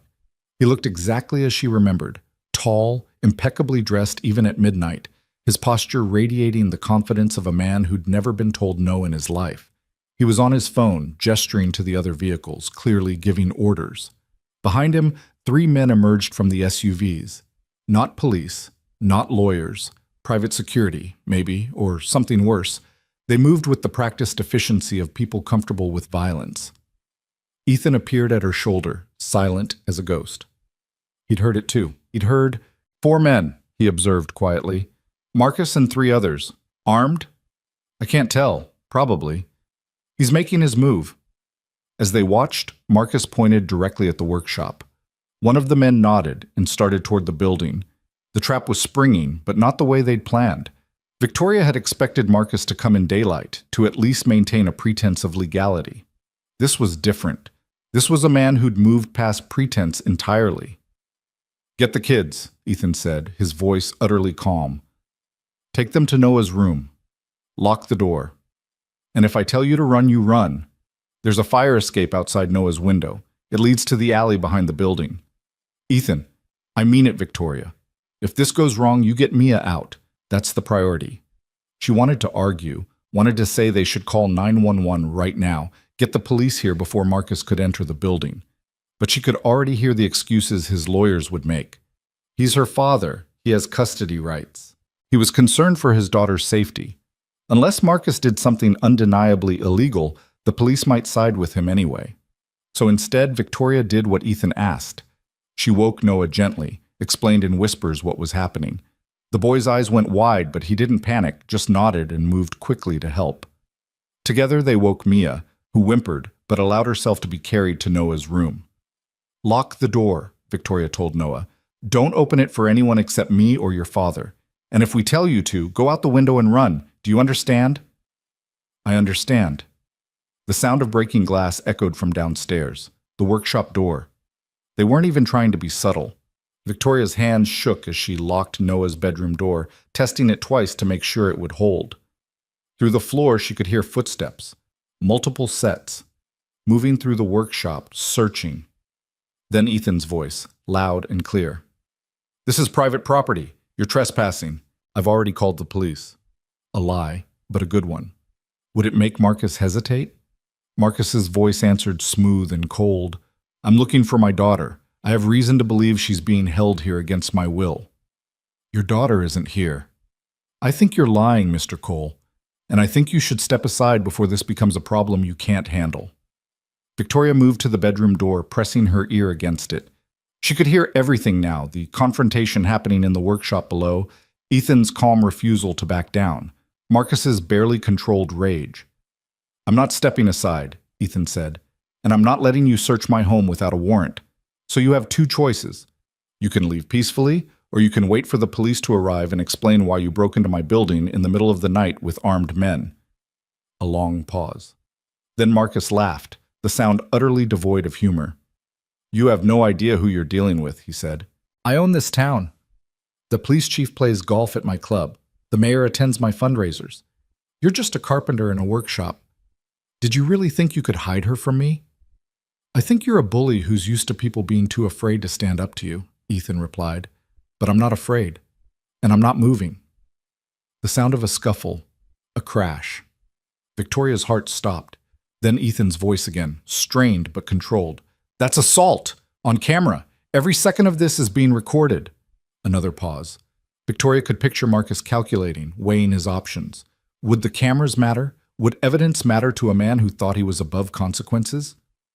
Find her, Marcus ordered his men. Search the building. Footsteps on the stairs. They were coming. Victoria pressed herself against the bedroom door, her heart hammering so hard she thought it might break through her ribs. Behind her, Noah had positioned himself in front of Mia, the boy's small frame trying to be a shield. Mia clutched her stuffed bear, silent tears streaming down her face. The footsteps grew louder, heavy boots on wooden stairs. 2 men, maybe 3. Victoria could hear their voices, low and professional. Check every room. What about the guy downstairs? Boss has him handled. Just find the kid. Victoria's mind raced through options. The fire escape outside Noah's window. Could they make it? How long would it take to get both children out and down to the alley? 30 seconds? A minute? Too long if these men were armed and willing to use force. The door to the guest room opened, closed. Footsteps moved down the hall. They were searching systematically, room by room. In seconds, they'd reach Noah's door. Victoria made a decision. She moved away from the door, grabbed Noah's desk chair, and wedged it under the doorknob the way she'd seen in movies. It wouldn't hold for long, but it might buy them precious seconds. Then she turned to the children. Noah, open the window, quietly. The boy moved immediately, unlocking the latch and sliding the window up with careful precision. Cold air rushed in along with the sound of sirens in the distance. Had Ethan actually called the police? Or was it just coincidence, some other emergency in the storm's aftermath? Victoria lifted Mia, holding her close. We're going to go outside now, baby, just like an adventure, okay? I'm scared, Mama. I know, me too. But we're going to be brave together. The doorknob rattled. A man's voice, gruff and impatient. Open up. We know you're in there. Victoria ignored him, helping Noah through the window first. The fire escape was old iron, crusted with ice and snow, but it held the boy's weight. He turned back, reaching for Mia. I've got her, he said, his voice steadier than any 11-year-old should be. Come on, Mia. It's okay. The door shook. Someone was putting their shoulder into it, testing the chair's resistance. Victoria could hear wood splintering. She passed Mia through the window into Noah's waiting arms, then started to climb through herself. Her foot slipped on the icy metal, and for a heart-stopping moment she thought she'd fall, but Noah's small hand grabbed her arm with surprising strength. I've got you, he said, echoing his father's promise from days ago. The bedroom door burst open just as Victoria pulled her legs through the window. A man filled the doorway, broad-shouldered, cold-eyed, scanning the empty room before his gaze landed on the open window. They're on the fire escape, he shouted. Backside of the building. Victoria didn't wait to hear more. She grabbed both children's hands and started down the metal stairs, trying to move fast without slipping on the ice. Behind them, the man was already climbing through the window, his bulk making it difficult but not impossible. They reached the second landing, one more flight to the alley. Victoria could see the ground now, see the narrow space between buildings that led to the street. If they could just reach it, could run, could find help. A hand grabbed her ankle. Victoria screamed, kicking back hard. Her boot connected with something soft and the grip loosened. She yanked her foot free and kept moving, pushing the children ahead of her. Run, she shouted. Noah, take Mia and run. But Noah didn't run. Instead, he did something that would later make his father both proud and terrified. The boy grabbed a loose section of metal railing, rusted through and barely attached, and shoved it backward. The railing gave way with a shriek of protesting metal, and the man on the stairs stumbled, his foot going through the gap where the railing had been. It bought them 3 seconds, maybe 4. Victoria and the children hit the ground running. The alley was narrow and dark, filled with snow and trash bins and the detritus of the storm. Behind them, the man on the fire escape was shouting into a radio, coordinating with the others. They burst onto the side street, and Victoria's hopes surged. There were lights here, houses, normal people living normal lives. Someone would help them. Someone had to. But the side street was empty. Windows dark. The storm had driven everyone inside, and they'd stayed there, recovering, not looking out to see what was happening in the night. Victoria ran anyway, half dragging the children, their breath coming in ragged gasps. Where could they go? The police station was 10 blocks away. too far. But there had to be somewhere, someone. Headlights. One of the SUVs swung around the corner, blocking their path. Victoria skidded to a stop, pivoting to run the other direction, but another vehicle appeared behind them. Trapped. They were trapped between two cars in an empty street with no witnesses. The front SUV's door opened and Marcus stepped out. He looked calm, composed, like he was arriving at a business meeting rather than cornering his ex-wife in an alley at midnight. That terrified Victoria more than if he'd been obviously angry. Marcus at his most dangerous was Marcus in control. Victoria, his voice was almost gentle. This is absurd. You're frightening our daughter. Mia had buried her face against Victoria's shoulder, trembling. Noah stood beside them, fists clenched, trying to look brave despite the fear in his eyes. Stay away from us, Marcus. I can't do that. Mia is my daughter too. I have rights. He took a step closer, hands spread in a gesture of reasonableness. I just want to talk, to make sure she's safe, to understand why you ran.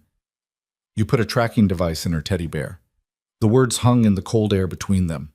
For just a moment, something flickered across Marcus's face, surprise that she'd found it, maybe, or calculation about how to spin this revelation. I was concerned about your mental state, he said smoothly. You'd been acting erratically, missing custody exchanges, refusing to communicate. I needed to know my daughter was safe. That's not concern. That's surveillance. That's control. That's protection. Marcus's voice hardened slightly. And if you'd just been reasonable, we wouldn't be here. But instead you ran into a blizzard, crashed your car, and involved some random carpenter in our family business. He gestured back toward the workshop. Do you have any idea how this looks? How a judge will see this? You're proving everything I said about you being unstable. Victoria felt the old familiar doubt creeping in, the way Marcus's words always managed to make her question herself. Was she overreacting? Had she made everything worse by running?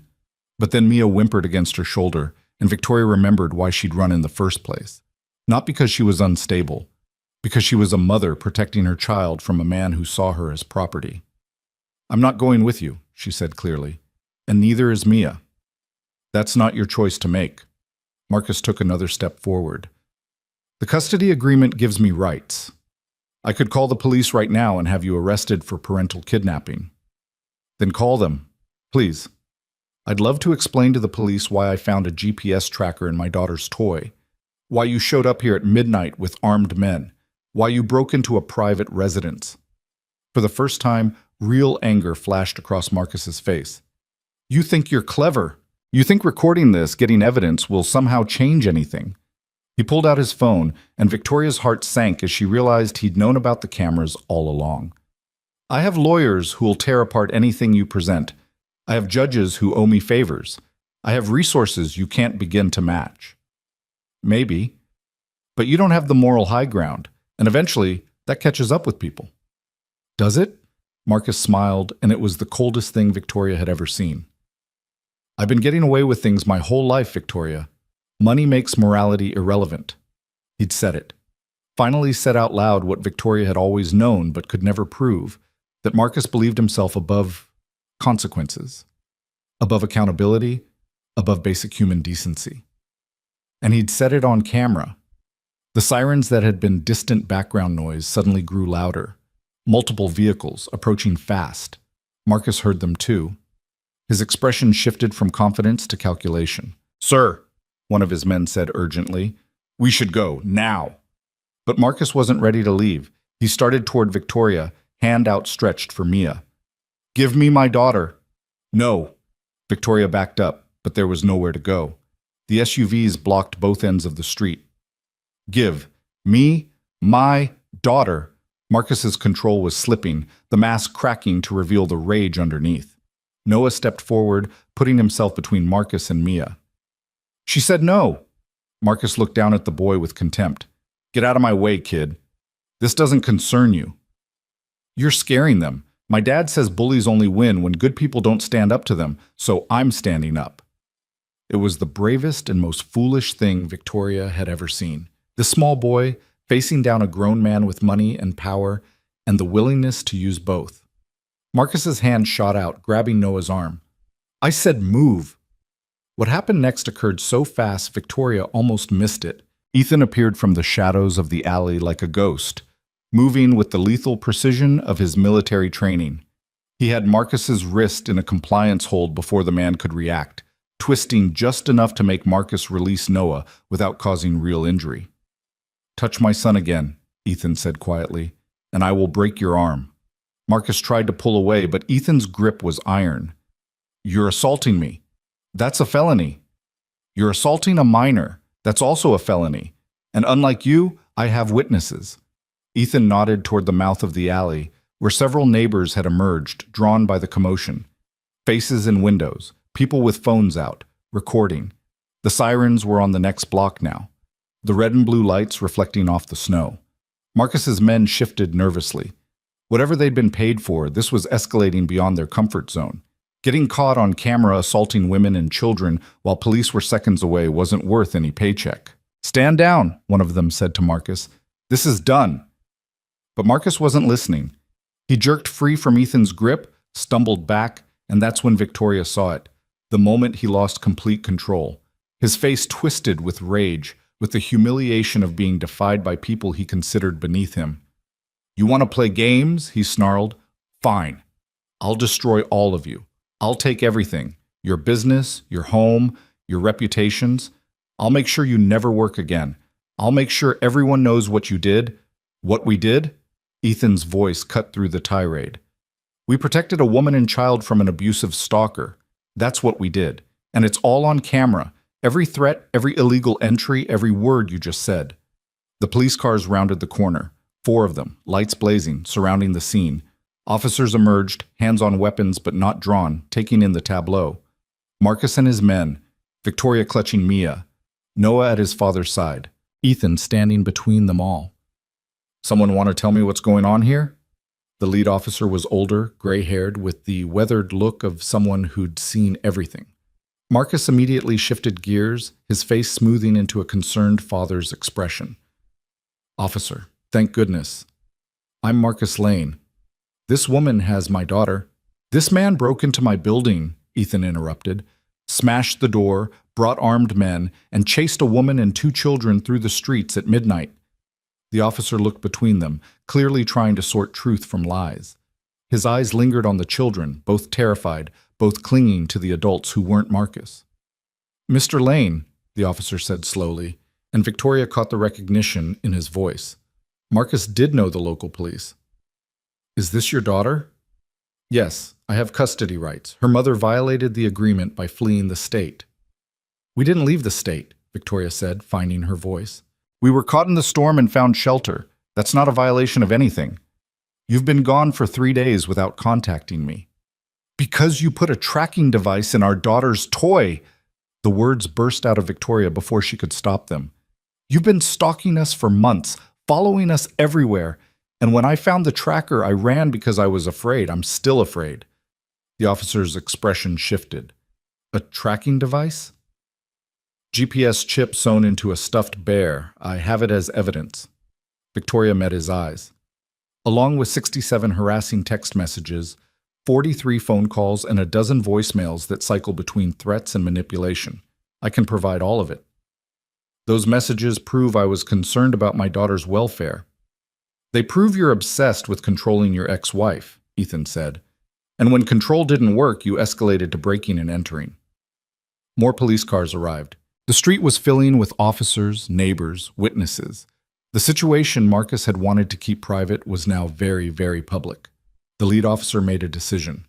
"Mr. Lane, I'm going to need you and your associates to step over here. Ma'am, you and the children come with Officer Hayes.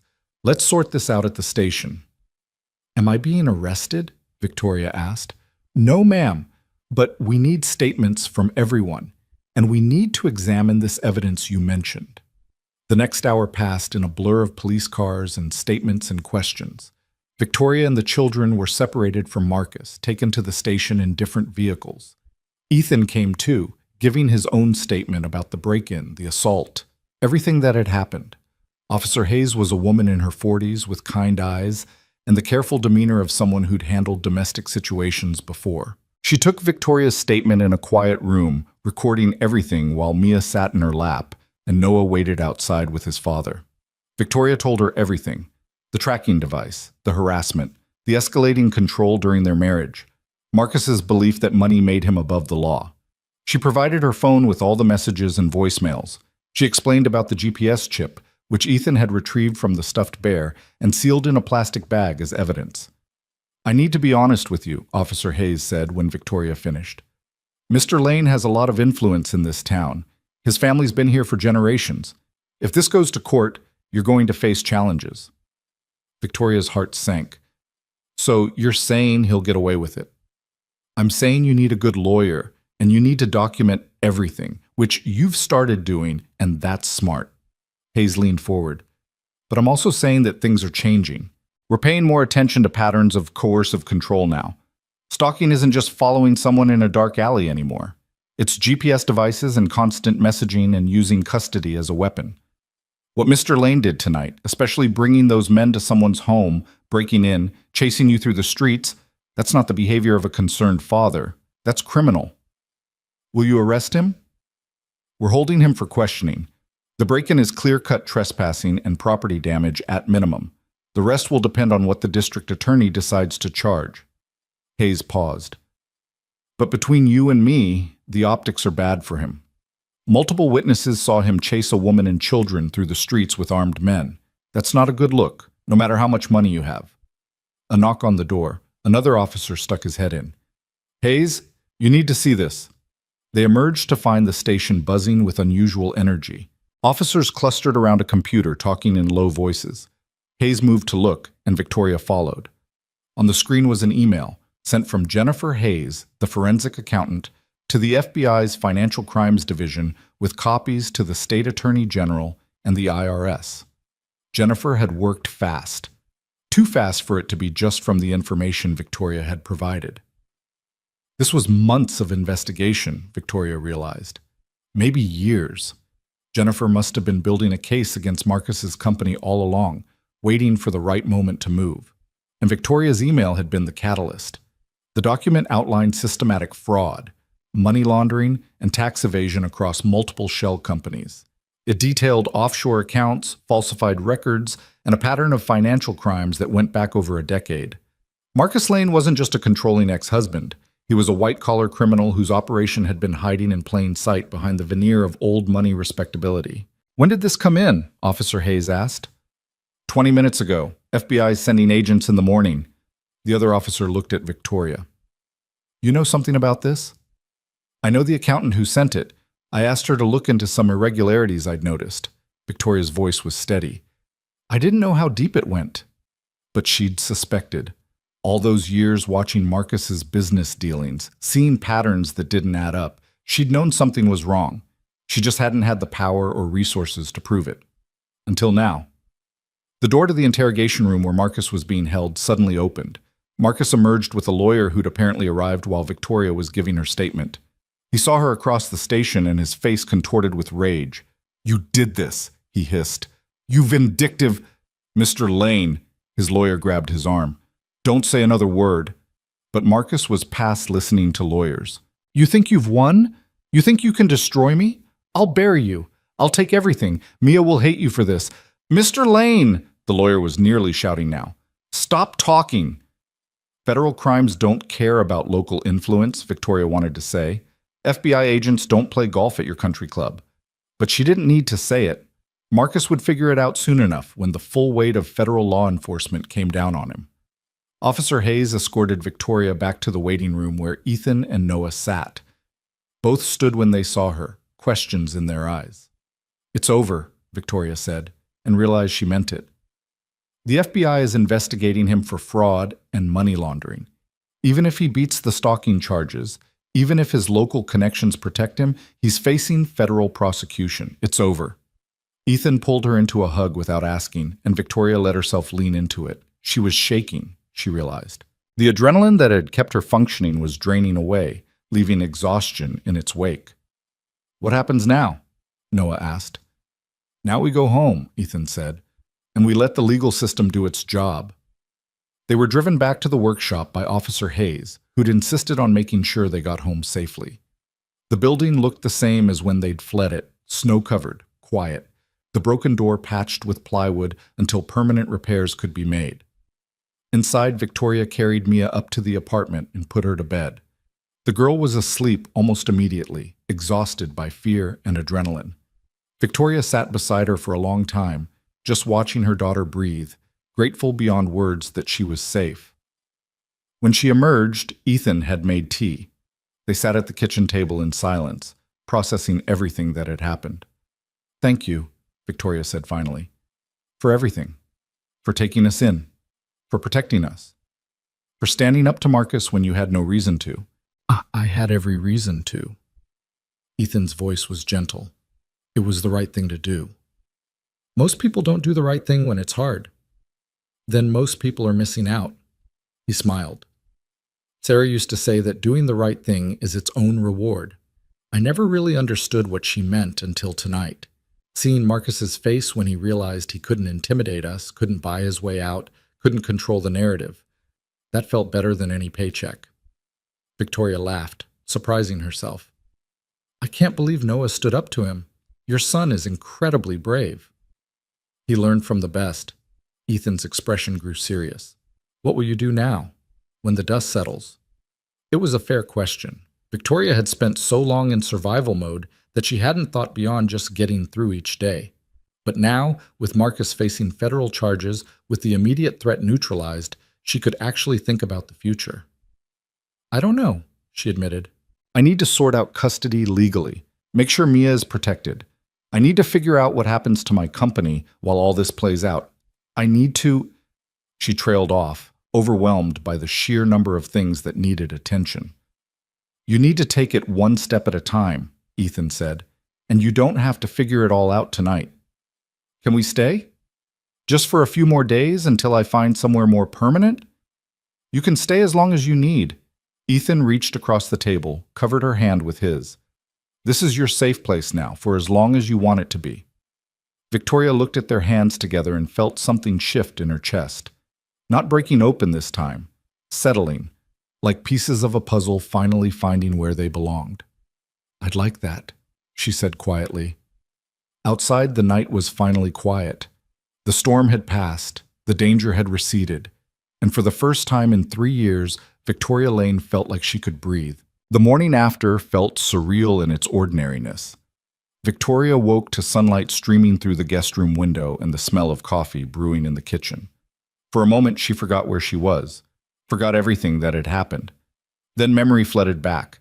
The chase through the alley, Marcus's face twisted with rage, the police station, the federal investigation, and she sat up abruptly, heart racing. But the apartment was peaceful. She could hear Ethan moving around in the kitchen, the gentle clink of dishes. Outside the window, the world was bright with fresh snow and morning light. Normal. Safe. She found Ethan at the stove making pancakes while Noah set the table. Both looked up when she entered. "Morning," Ethan said. "Coffee's ready. Thought we could all use a proper breakfast after last night." "Where's Mia?" "Still sleeping. I checked on her 20 minutes ago. She's fine." Victoria poured coffee with shaking hands, still processing the fact that they'd actually survived. That Marcus was in custody. That the nightmare that had consumed the last 2 years of her life might actually be ending. "The news is covering it," Noah said, pointing to Ethan's laptop open on the counter. "They're calling it the Lane scandal. They're saying he might go to prison for a long time." Victoria moved to look. The local news site had the story front and center. Prominent businessman Marcus Lane arrested on multiple charges, including stalking, breaking and entering, and under federal investigation for financial crimes. The article was careful with its language, using words like alleged and suspected, but the implications were clear. Marcus's empire was crumbling. "There's more," Ethan said quietly, nodding toward the email open on another tab. "Jennifer sent an update this morning." Victoria read the email, her coffee growing cold in her hands. The FBI had moved fast, securing warrants overnight. They'd raided Marcus's offices at dawn, seizing computers and financial records. Multiple employees were already cooperating with investigators, providing testimony about the fraudulent schemes they'd been forced to participate in. It was everything Victoria had hoped for, and more. Marcus wasn't just facing charges. He was facing the complete dismantling of everything he'd built. "They're offering him a deal," she said, reading further. "If he cooperates fully and allocates his assets to restitution, they'll recommend a reduced sentence." "Will he take it?" Noah asked. Victoria thought about the man she'd been married to, the man who valued control above everything else.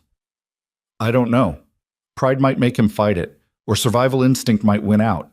She closed the laptop. "Either way, he's not coming after us again. He has bigger problems now." Mia emerged from the bedroom, rubbing her eyes, her stuffed bear tucked under one arm. She'd removed the bear's ribbon, the one that had hidden the tracking device, and replaced it with a piece of yarn Noah had found for her. Small act of reclamation, small declaration of independence. "Is Daddy in jail?" she asked, her 4-year-old directness cutting through adult euphemisms. Victoria knelt down to her daughter's level. "Yes, baby. He did some things that weren't okay, and now he has to answer for them." "Is he going to be there for a long time?" "Probably, yes." Mia processed this with the seriousness of a child trying to understand adult complexities. "Does that mean we're safe now?" "It means we're safe now." "Good." Mia climbed into a chair at the table. "Can I have pancakes?" Just like that, the crisis was over for her. Victoria envied that childhood resilience, that ability to accept new realities and move forward without dwelling. Adults carried their trauma differently, let it weigh them down in ways children didn't understand yet. They ate breakfast together, the 4 of them, and Victoria tried to imagine what came next. She'd spent so long in crisis mode that peace felt foreign, almost suspicious. Surely something else would go wrong. Surely Marcus would find a way to strike back. But as the morning wore on and nothing terrible happened, Victoria started to believe that maybe, possibly, the worst was actually over. Officer Hayes called around noon with updates. Marcus had been formally charged with stalking, harassment, criminal trespassing, and assault. The federal charges would take longer to process, but the evidence Jennifer had compiled was substantial. Marcus's lawyer was already talking about plea agreements. "What about custody?" Victoria asked. "Can he still claim rights to Mia?" "Given the stalking charges and the federal investigation, any family court judge will suspend his custody rights pending the outcome of the criminal cases," Hayes explained. "You'll need to file for emergency sole custody, but with what happened last night and his current legal situation, it should be straightforward." Straightforward. Such a simple word for something that had seemed impossible just days ago. Victoria made the calls that afternoon. To her lawyer, who'd been copied on Jennifer's FBI communication and was already preparing custody modification paperwork. To her company's board, explaining the situation and assuring them she'd be back to full-time leadership soon. To her accountant, beginning the process of separating her finances completely from Marcus's. Piece by piece, she started reclaiming her life. But it was the call to her mother that surprised her most. Victoria's parents had sided with Marcus during the divorce, believing his version of events over their daughter's. They'd accused Victoria of being dramatic, of letting her career make her paranoid, of trying to keep their granddaughter from her father. The betrayal had cut deeper than Marcus's abuse in some ways. Parents were supposed to believe their children, supposed to protect them. Now, with Marcus's arrest all over the news, her mother called. "Victoria, Her mother's voice cracked. "I'm so sorry. We didn't know. We should have believed you." Victoria closed her eyes, feeling tears she'd been holding back for years finally break free. "I tried to tell you. I tried to explain what he was doing." I know you did, and we failed you." Her mother was crying too.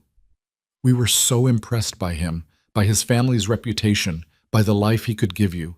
We didn't want to see what he really was." It wasn't enough. An apology couldn't undo 2 years of isolation, couldn't replace the support Victoria had desperately needed and been denied.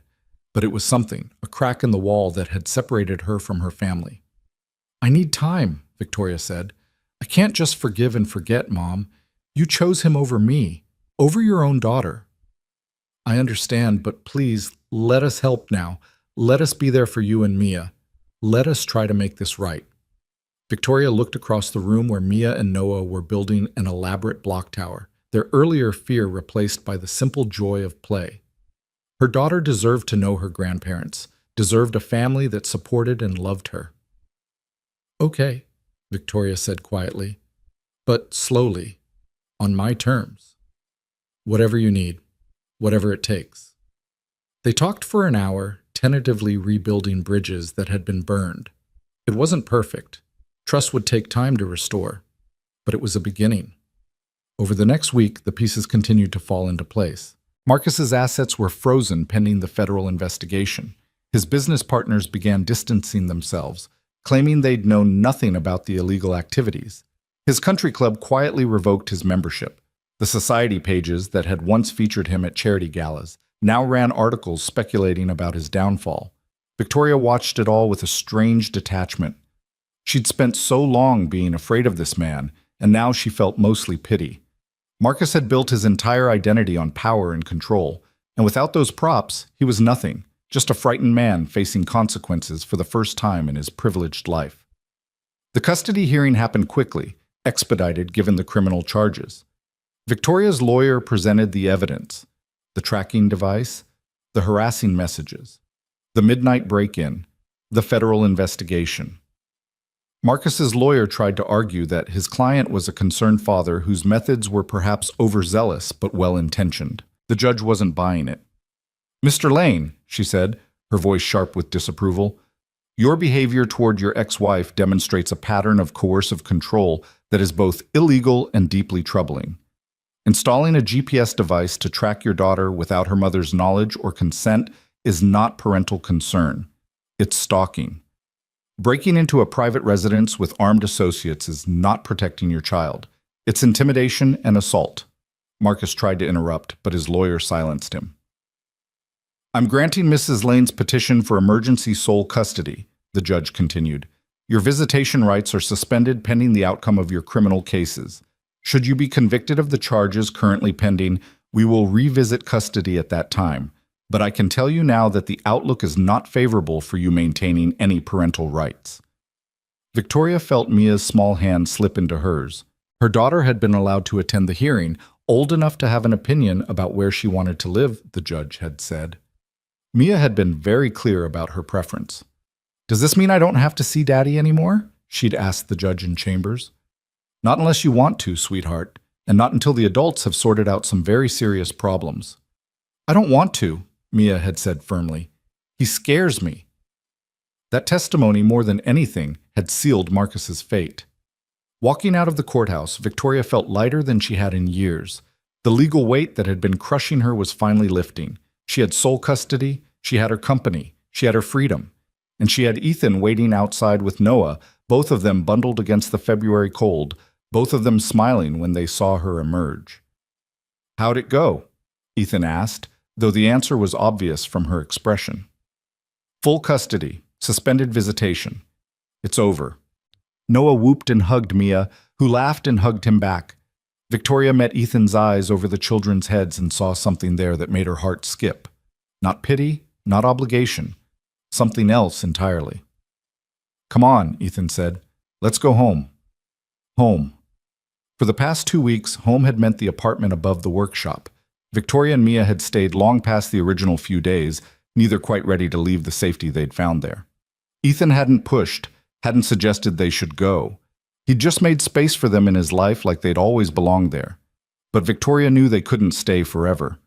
As much as she'd grown comfortable in that apartment, as much as Mia had bonded with Noah, they needed their own space, their own life rebuilt on their own terms. That evening, after the children were asleep, Victoria broached the subject with Ethan. They were in the workshop, where Ethan was finishing the cradle for the Henderson twins. Victoria had taken to spending time down here in the evenings, finding peace in watching him work. There was something meditative about it, the careful shaping of wood into something beautiful and functional. "I've been looking at apartments," she said. "There's a place a few blocks from here. 2 bedrooms, good school district. I think I'm going to make an offer." Ethan's hand stilled on the sandpaper. "That's great. You and Mia deserve a fresh start." "We do. But I wanted you to know that just because we're getting our own place doesn't mean—" She trailed off, suddenly uncertain how to finish that sentence. "Doesn't mean what?" Ethan's voice was gentle, encouraging. "Doesn't mean I want to lose this. Whatever this is." Victoria gestured between them. "I know the timing is terrible. I know I'm fresh out of an abusive marriage and probably not ready for anything serious. But I also know that what we've built here matters to me. You matter to me. Ethan set down his tools and gave her his full attention. You matter to me too. You and Mia both. So what do we do about that? He smiled.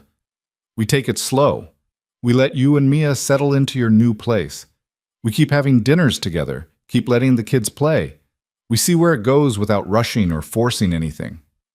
You make it sound so simple. It can be simple. Not easy, but simple. Ethan moved closer. Victoria, I'm not going anywhere. When you're ready, if you're ready, I'll still be here. But there's no pressure, no timeline. We've got all the time in the world. Victoria felt tears threatening again. Happy tears this time. When was the last time someone had given her permission to move at her own pace, to choose what she wanted without pressure or manipulation? I'd like to kiss you, she said. Is that okay? More than okay. The kiss was gentle, tentative, nothing like the passionate intensity of romance novels. It was just two people who'd been through hell finding a moment of sweetness together. And it was perfect. When they pulled apart, Ethan was smiling. For the record, I've wanted to do that for about a week now, but the timing never seemed right. The timing still isn't right, Victoria pointed out. Then maybe we stop worrying about timing and just let things happen naturally. Over the following months, that's exactly what they did. Victoria and Mia moved into their new apartment in March. It was small but bright, with the windows that let in morning light and a kitchen where Victoria could cook without feeling claustrophobic. Mia loved her new room, especially the window seat where she could read and watch the street below. But they spent most evenings at Ethan's. The kids were inseparable now, Noah taking his role as Mia's unofficial big brother seriously. He taught her to ride a bike, helped her with her letters, and defended her fiercely at the playground when other kids were mean. Victoria and Ethan navigated their relationship with the same careful attention Ethan brought to his woodwork. Slow, intentional, building something meant to last. They had dinner together most nights, went on actual dates when they could find babysitters, talked for hours about everything and nothing. The federal case against Marcus proceeded. He eventually took the plea deal, agreeing to 20 years in prison in exchange for full cooperation and asset forfeiture. His company was dismantled, its legitimate portions sold off, and its illegal operations shut down. The money recovered went to victims and restitution. Marcus's family tried to maintain their social standing, but the scandal had tainted them. Old money couldn't buy back a reputation destroyed by criminal convictions. They moved away eventually, to some other town where the Lane name might still carry weight. Victoria didn't waste energy thinking about them. Her company thrived under her renewed focus. Lane Cosmetics launched 3 new product lines that spring, each more successful than the last. She hired Jennifer Hayes as her CFO, bringing her ethical standards and financial brilliance to the company. Together, they built something Victoria was genuinely proud of. But the real healing happened in quieter moments. Mia started therapy, working through her fears and confusion with a child psychologist who specialized in trauma. Slowly, the nightmares faded. The hypervigilance eased. She stopped asking if Daddy was coming back, stopped flinching at loud noises or unexpected visitors. Victoria went to therapy too, finally addressing the emotional abuse she'd endured, learning to recognize manipulation tactics, understanding how control had disguised itself as love, rebuilding her sense of self-worth that Marcus had systematically destroyed. And through it all, Ethan was there. Not fixing her. She didn't need fixing, just supporting her, believing in her, loving her in the steady, patient way that felt like coming home after years of being lost. It was Noah who asked the question that changed everything. They were having dinner at Ethan's apartment on a warm June evening, the windows open to let in the ocean breeze. The kids had finished eating and were playing in Noah's room. Victoria and Ethan were lingering over coffee, comfortable in the silence that came from months of growing intimacy. Noah appeared in the doorway, Mia behind him, both wearing expressions of determined seriousness. "We've been talking," Noah announced, "and we have a proposal." "A proposal?" Ethan raised an eyebrow. "This sounds official." "It is official. We think you should get married." Victoria choked on her coffee. Ethan's eyes went wide. "Married," Victoria repeated. "You think we should get married?" "Yes," Mia said, coming to stand beside Noah in a show of united front. Then we could be a real family. Noah could be my brother for real, and Ethan could be my dad. I mean, my stepdad. And Victoria could be Noah's stepmom. We've thought about it a lot, Noah added. We know it's fast, but you like each other, right? And we all get along, and families don't have to be traditional to be real. The words were so mature, so thoughtful, that Victoria felt her throat tighten with emotion. These children, who'd both lost parents to death and divorce, who'd been through trauma most adults couldn't handle, were asking for stability, for permanence, for the safety of knowing their family wouldn't be ripped apart. Ethan looked at Victoria, a question in his eyes. They'd talked about the future in vague terms, acknowledging that they were serious about each other, but marriage hadn't come up yet. It was too soon, too fast. They'd only known each other for 5 months. Except it didn't feel too fast. It felt like they'd known each other much longer, had already weathered storms together that most couples never faced. They'd seen each other in crisis, seen each other afraid and brave and broken and whole. They knew each other in ways that mattered more than years could measure. Can we think about it? Victoria asked the children. It's a big decision. Sure, Noah said. But think fast. We already drew up plans for how we'd rearrange the apartment if Mia and Victoria moved in here. Or we could move to Victoria's place. We're flexible. After the kids went back to their game, Victoria and Ethan sat in stunned silence. Well, Ethan said finally, that was unexpected. Completely unexpected. Victoria laughed, slightly hysterical. We've been taking it so slow, and the kids just want us to jump straight to marriage. They're not wrong, though, about us getting along. About being a family already, in most of the ways that matter. Victoria looked at him carefully. Are you saying you want to marry me? I'm saying I love you. I've loved you since about the second week you were here, maybe earlier. I'm saying I can see a future with you, with Mia, with all of us together. I'm saying that when I imagine my life 5 years from now, 10 years from now, you're in it. Ethan reached across the table, took her hand. But I also know you're still healing. I don't want to pressure you into anything before you're ready. What if I am ready?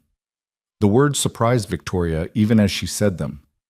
What if I know what I want, and what I want is this? You, Noah, a life built together? Then I'd say we should probably talk about this more seriously. They talked late into the night, after the children were asleep, about what marriage would look like for them, about how to blend their families without erasing the histories that had shaped them, about Sarah's memory and how to honor it, about Marcus and how to handle Mia's complicated feelings about her biological father. They talked about the practical things too, whose apartment to live in, how to manage finances, what to tell people about their unconventional timeline. But mostly, they talked about love and trust, and the choice to build something together despite fear, despite past hurt, despite all the logical reasons to take things slower. By the time the sun rose, they'd made a decision. They told the kids the next morning. We've thought about your proposal, Ethan said, both children sitting at attention, and we've decided you're right. We should be a family. Mia squealed. Noah grinned so wide it looked like his face might split.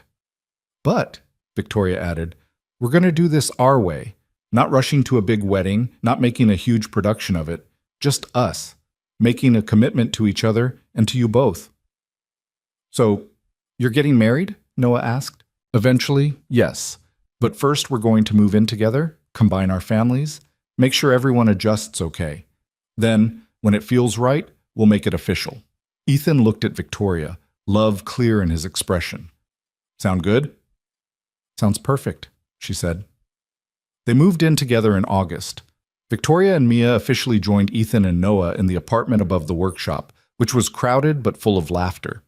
The kids shared Noah's room, which they'd redecorated together with both their personalities represented. Victoria and Ethan transformed the guest room into a proper master bedroom. It wasn't always easy. Blending families never was.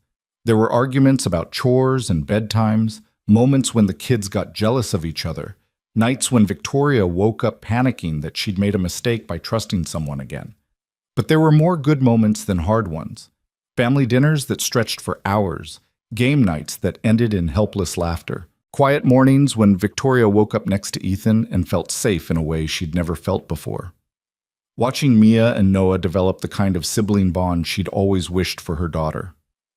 The wedding happened on a crisp October morning, exactly 1 year after the storm that had brought them together.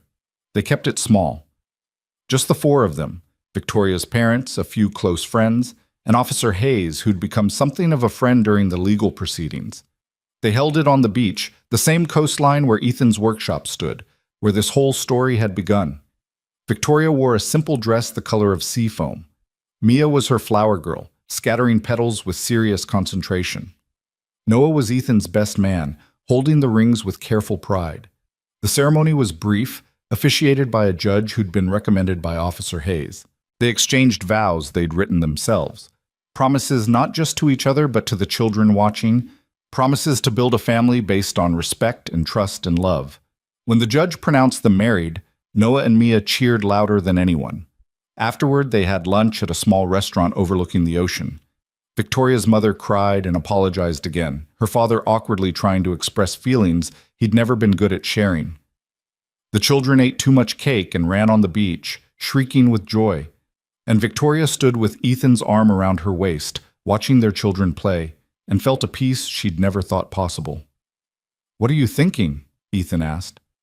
"I'm thinking about how much can change in a year, how the worst night of my life led to the best thing that ever happened to me." She leaned into him.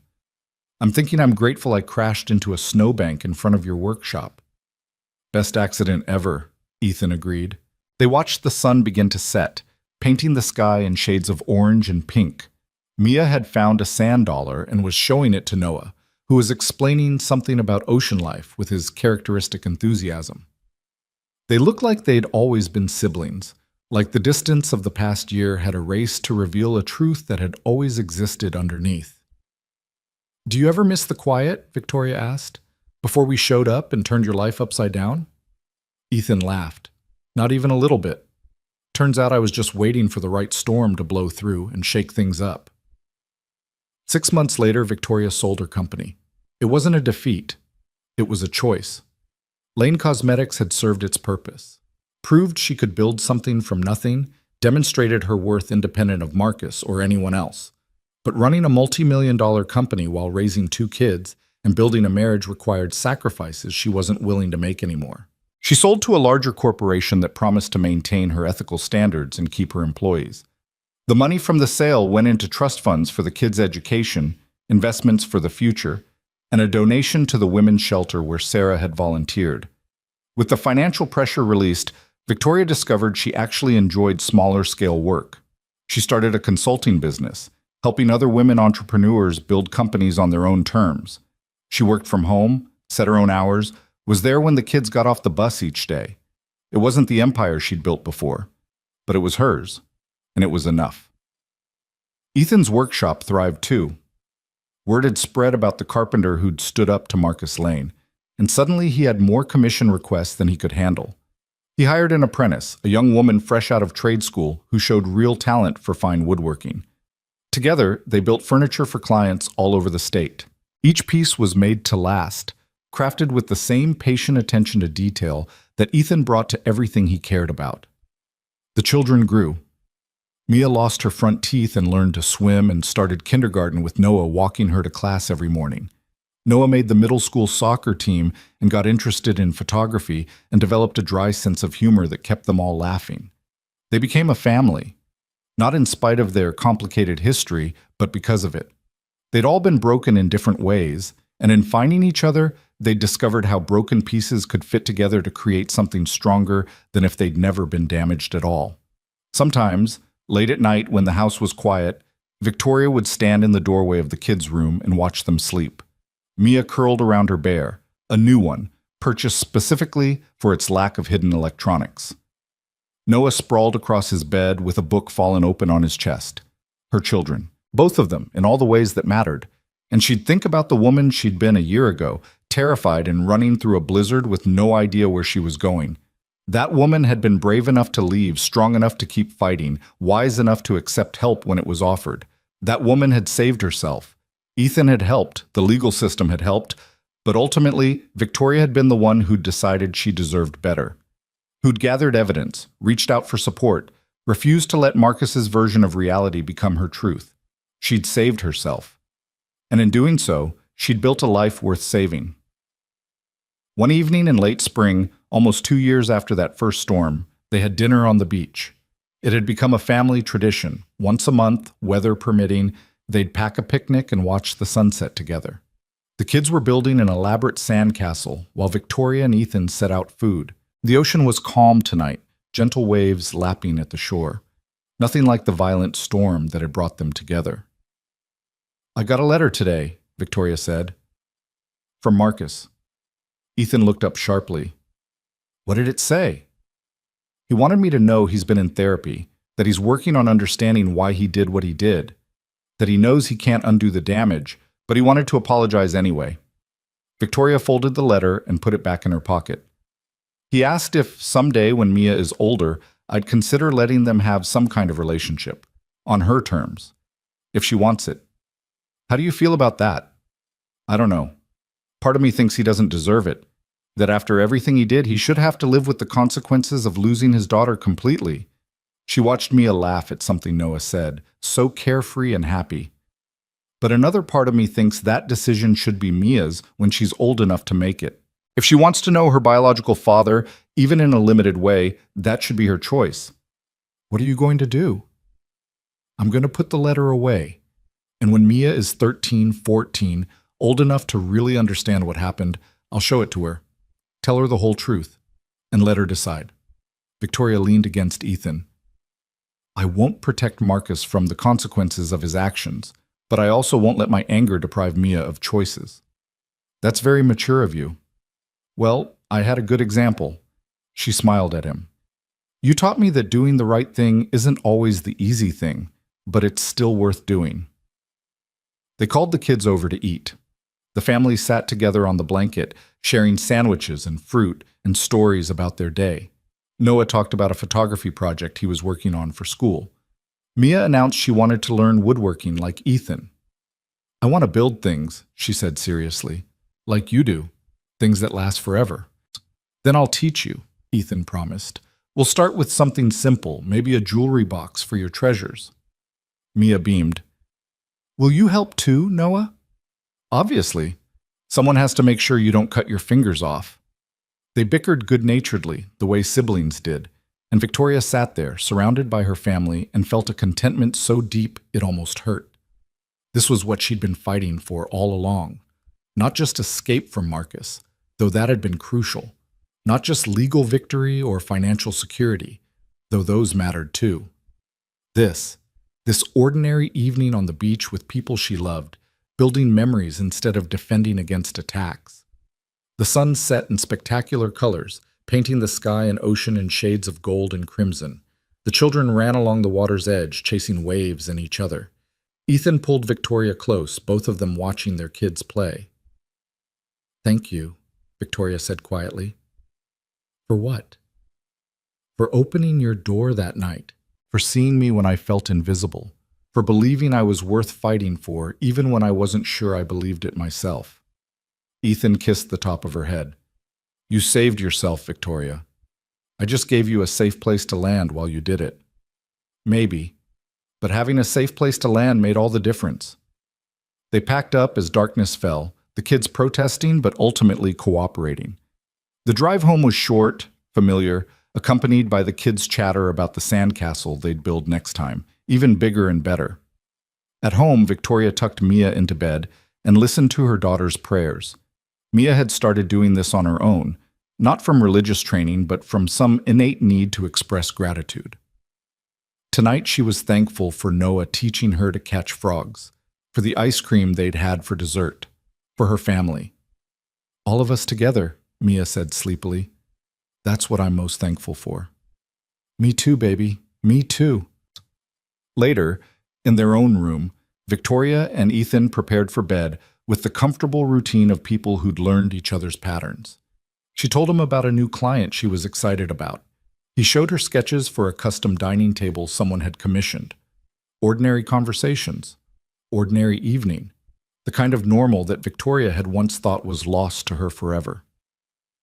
As they settled into bed, Ethan reached for her hand in the darkness.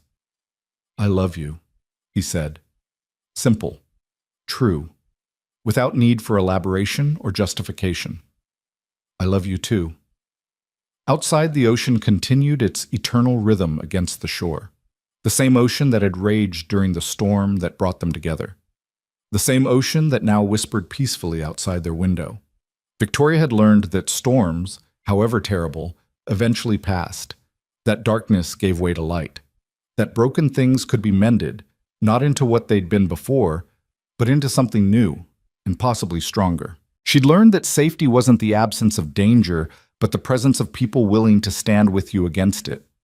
That family wasn't just blood, but choice, commitment, and the daily decision to show up for each other.